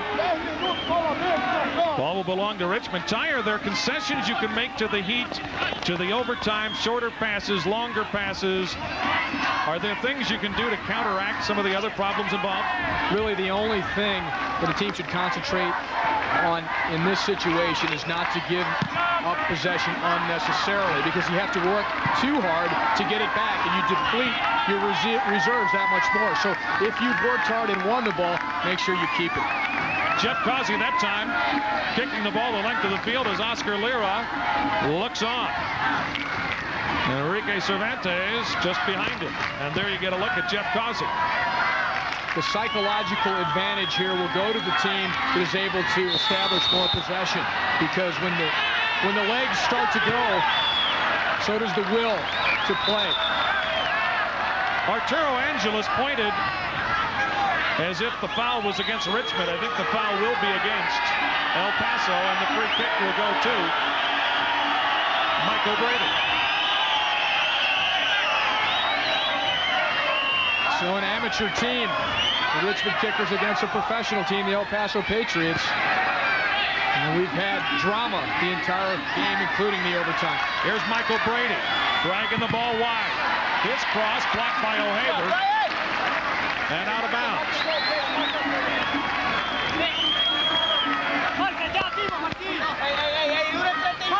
O'Haver played a whale of a game for El Paso. Crawley with the throw-in for the Kickers towards the area. Headed. Crawley gets it back. He can uncork it if he wants. Instead, he just crosses it into the area. And this time, the foul is against the Richmond Kickers. And Lee Cowlishaw.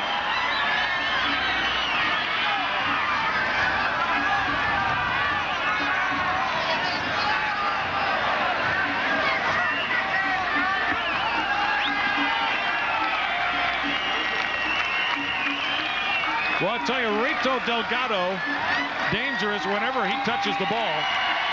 And if you're the Richmond Kickers, I would imagine they're going to shadow this guy pretty good the rest of the way. Coming down to 9 minutes unofficially left in the second overtime period. If we don't decide it in overtime, we'll go to penalty kicks. It's a full 30 minutes of overtime.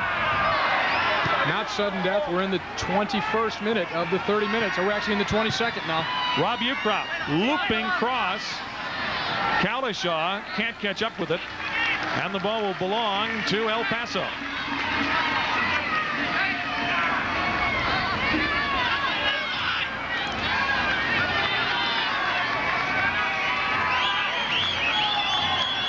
For those of you just joining us, we are with you live at Socorro Stadium in El Paso, Texas for the U.S. Open Cup Final. Hundreds of teams from all across the nation playing in single elimination to get down to the final two teams. And we're now down to the final two teams in the final overtime period, with maybe the final penalty kicks still to come.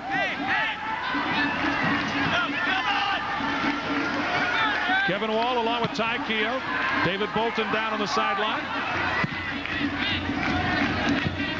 Each team playing a man short, having had a player ejected during the second half of play.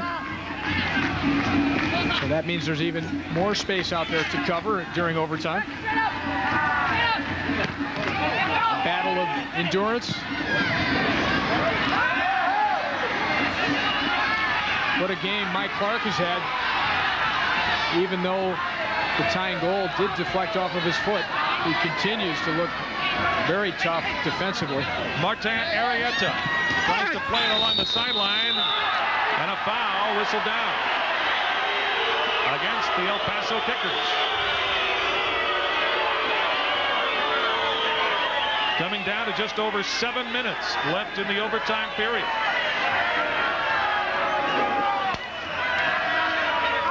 Pretty much a full stadium here, as the people of El Paso have come out to root their team on to a National Cup championship. John Hall will play it in, looking for Ukrop. Now Brady knocks it down, but El Paso controls. And it comes Marcado. Salvador Marcado, right side. They play it up the wing. Cox guilty of the penalty. He was holding Cesar Sosa. Another restart. As always, it's Marcado who will set up for the free kick. He could, one of his targets potentially Sosa, Superman. If he scores this one, they'll put a cape on him. Salvador Marcado ready to go with time ticking down. Towards the area, the header. Great ball by Marcado. And finally cleared out of the zone. Perfectly placed cross by Marcado, just far enough out from Jeff Cossey that he can't leave his line, but still in behind the Richmond defenders enough that they have to backpedal, giving advantage to the onrushing attackers for El Paso. Ball looped towards the area, knocked along the end line and cleared by John Hall. Cossey and Hall discussing that last play. I think Cossey wanted to collect it and keep possession, and perhaps Hall didn't hear him or didn't want to take the chance. Well, you don't take chances with under 6 minutes to go in overtime and with a tie score. Sosa will throw it in, and remember, he can get great depth on those throw-ins. Let's see where he puts it here. Lines it towards the area. Headed in front, the shot just over the crossbar. Big chance there for Rito Delgado after the long throw again off the right side from Sosa. There's Delgado as we speak, the second leading scorer in the USISL Pro Division. This is Sosa's big throw. He gets his bulk behind it. It's then flicked on very nicely and hitting it first time, but mishitting it is Rito Delgado with the right foot. I think he may prefer the left foot. Jeff Cossey on the goal kick. Now here comes a dangerous opportunity. And a whistle. And a foul. And it's going to be a dangerous restart here. Let's see. An outstanding pass initially by Sosa to put it into the center to an onrushing Sal Mercado, who is then cut down only about 21, 22 yards max from the Richmond goal. The ball coming in from Sosa to Mercado. He cuts back across the green. Now he's 22 yards out. He's about to get past Brian Bates, and then coming in is Hall, clipping him. So the free kick coming from almost exactly 22 yards out. The blocking wall is in place. The ball set down just outside the arc. We'll wait to see who will take it. Cossey trying to direct his defenders out in front of him. Every Richmond player back now to defend.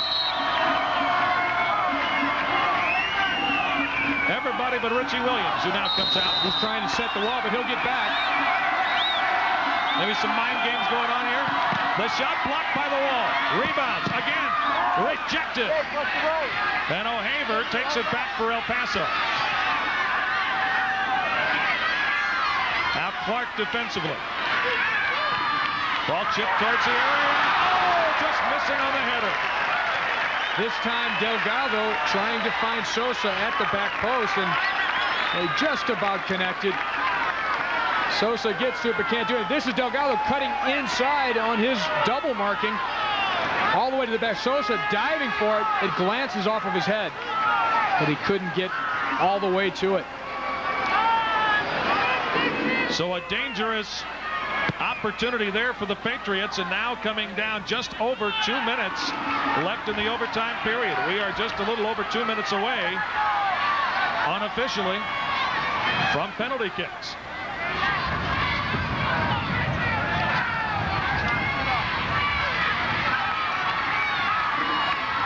They play it down the left side. Bates goes down. No foul.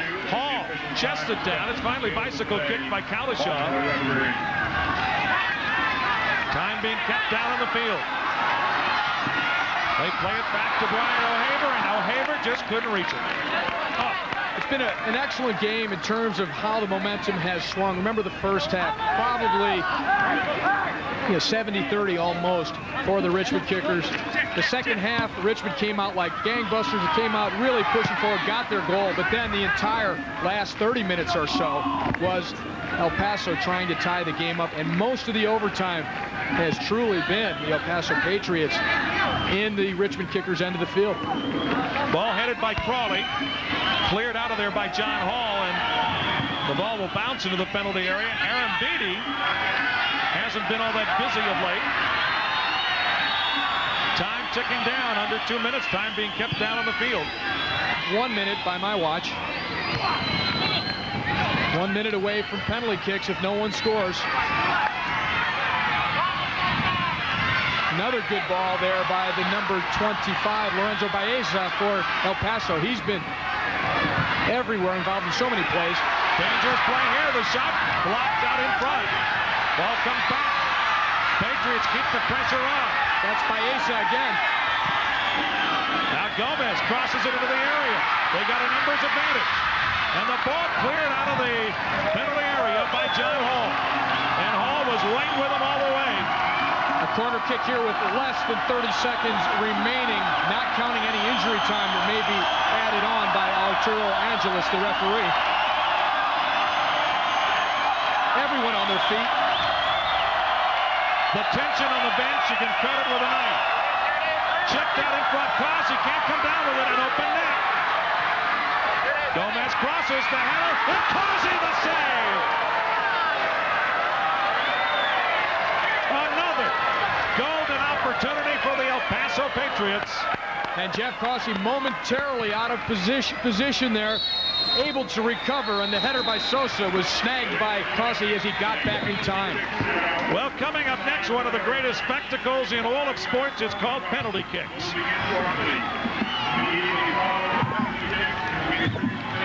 Here's that last chance coming for El Paso. Stewart, a great outswinger. Causey's out. He doesn't get to it. He's out of position now. This ball now is swung back across the face of the goal. And Causey had to make the big save to secure the tie in overtime. Jeff Causey sends this game to penalty kicks. They're coming up next on Prime.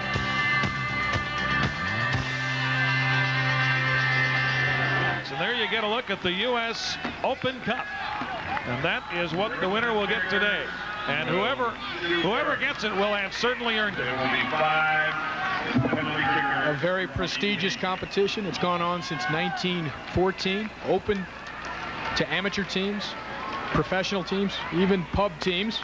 Try and see if they can match themselves up against even full-time pros. Both of these teams beat professional teams to get here. El Paso being a professional team within the USISL. Richmond is an amateur team within the USISL. They got past some A-League teams to get here, and that's the fun of an open competition where it's a knockout format, and you can have teams who are from the lower echelons in the structure anyway, at least theoretically, knock off the bigger teams, the more full-time professional teams.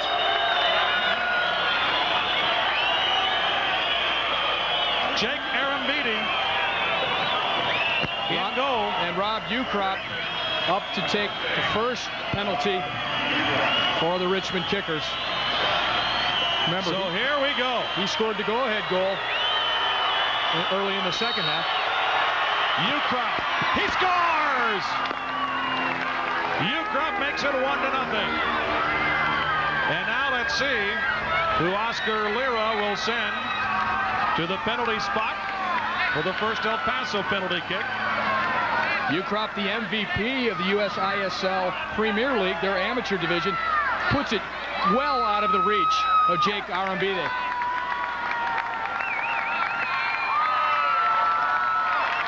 I'm going to stick my neck out just a bit here. Sal Marcado, a very experienced Mexican professional player, about to take the shot against Jeff Causey, but I'm going to lean towards the bigger range that Jeff Causey has in covering this goal and making more stops than Arambide. Mercado, the shot, he scores, and it's 1-1. Very cool is Sal Mercado. He took his time, got Jeff Causey to go the wrong way, and pushed it the other way. Mercado leans one way, tucks it the other way, leaving Causey going completely the wrong way. Very quickly down to David Bolton on the sideline. Kevin, these penalty kicks are something entirely new this year for both of these teams in the USISL. They're doing the rule experiment, the shootout, 35 yards, one-on-one with the keeper. Richmond's done it 3 times. They're 3-0 this year. El Paso has not done it, but the penalties, something neither team's doing this year. Brian Bates scores, and it's 2-1. Ryan Bates from the University of Virginia with the right foot gets it past Arambida. Arambida may have touched this. We'll see here. Bates going up, and he bends it out of his reach. No, he didn't quite touch it. It was about 6 inches out of his reach. So Bates scores the second one for Richmond. Number 6, Raul Gomez will take the next penalty kick.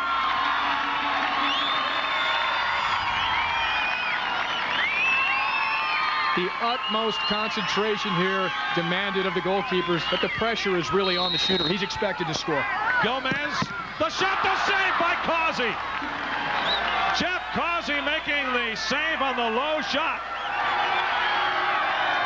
So after 2 rounds of kicks, the lead now is with Richmond, and Causey, in fact, almost went too far. He was guessing to the right side and ended up having to make the save with his legs.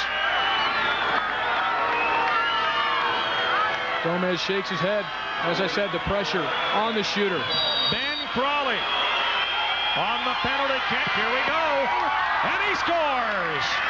Crawley, of course, going with the left foot. We saw him ring the crossbar in the first half with that left foot.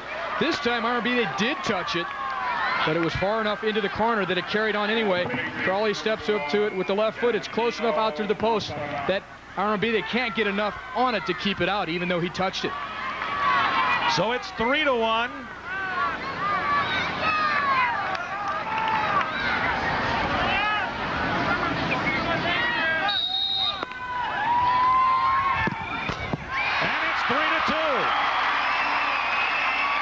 That was Gabino Amparan who scored the tying goal in regulation, the number 4.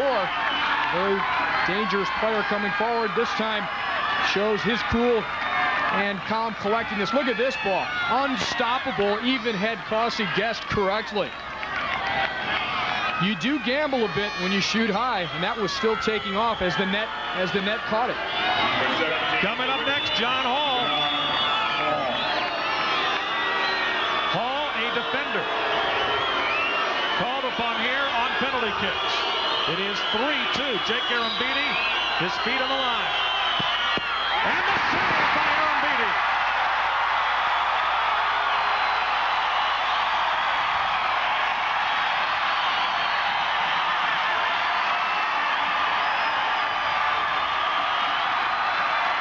Arambidi this time guessed correctly. Hall does not fake him by looking first to the left and then shooting to the right. And R&B got down very quickly to smother that shot by Hall.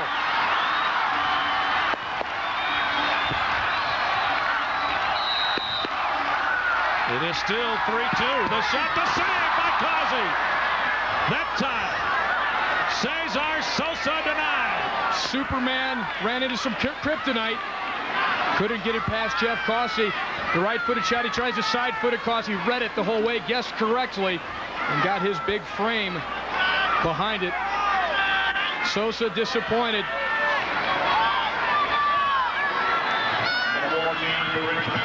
Michael Brady, a second-half substitute, can put it away here. If he scores it, it's over. The shot, he scores! The Richmond Kickers have done it in penalty kicks.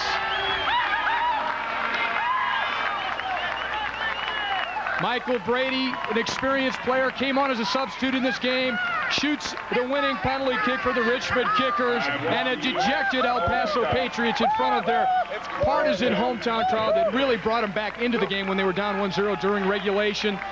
Now they have their heads down in defeat, but they should be very proud of the comeback they made. In fact, they had most of the play during overtime. So even though El Paso loses on penalty kicks, they should hold their heads up and know that they've had a great season and lost in a difficult fashion by way of the penalty kick confrontation.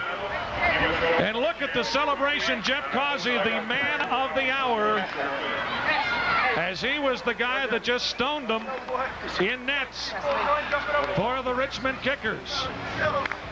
It was Causey that stopped him. Brady, though, puts it on ice.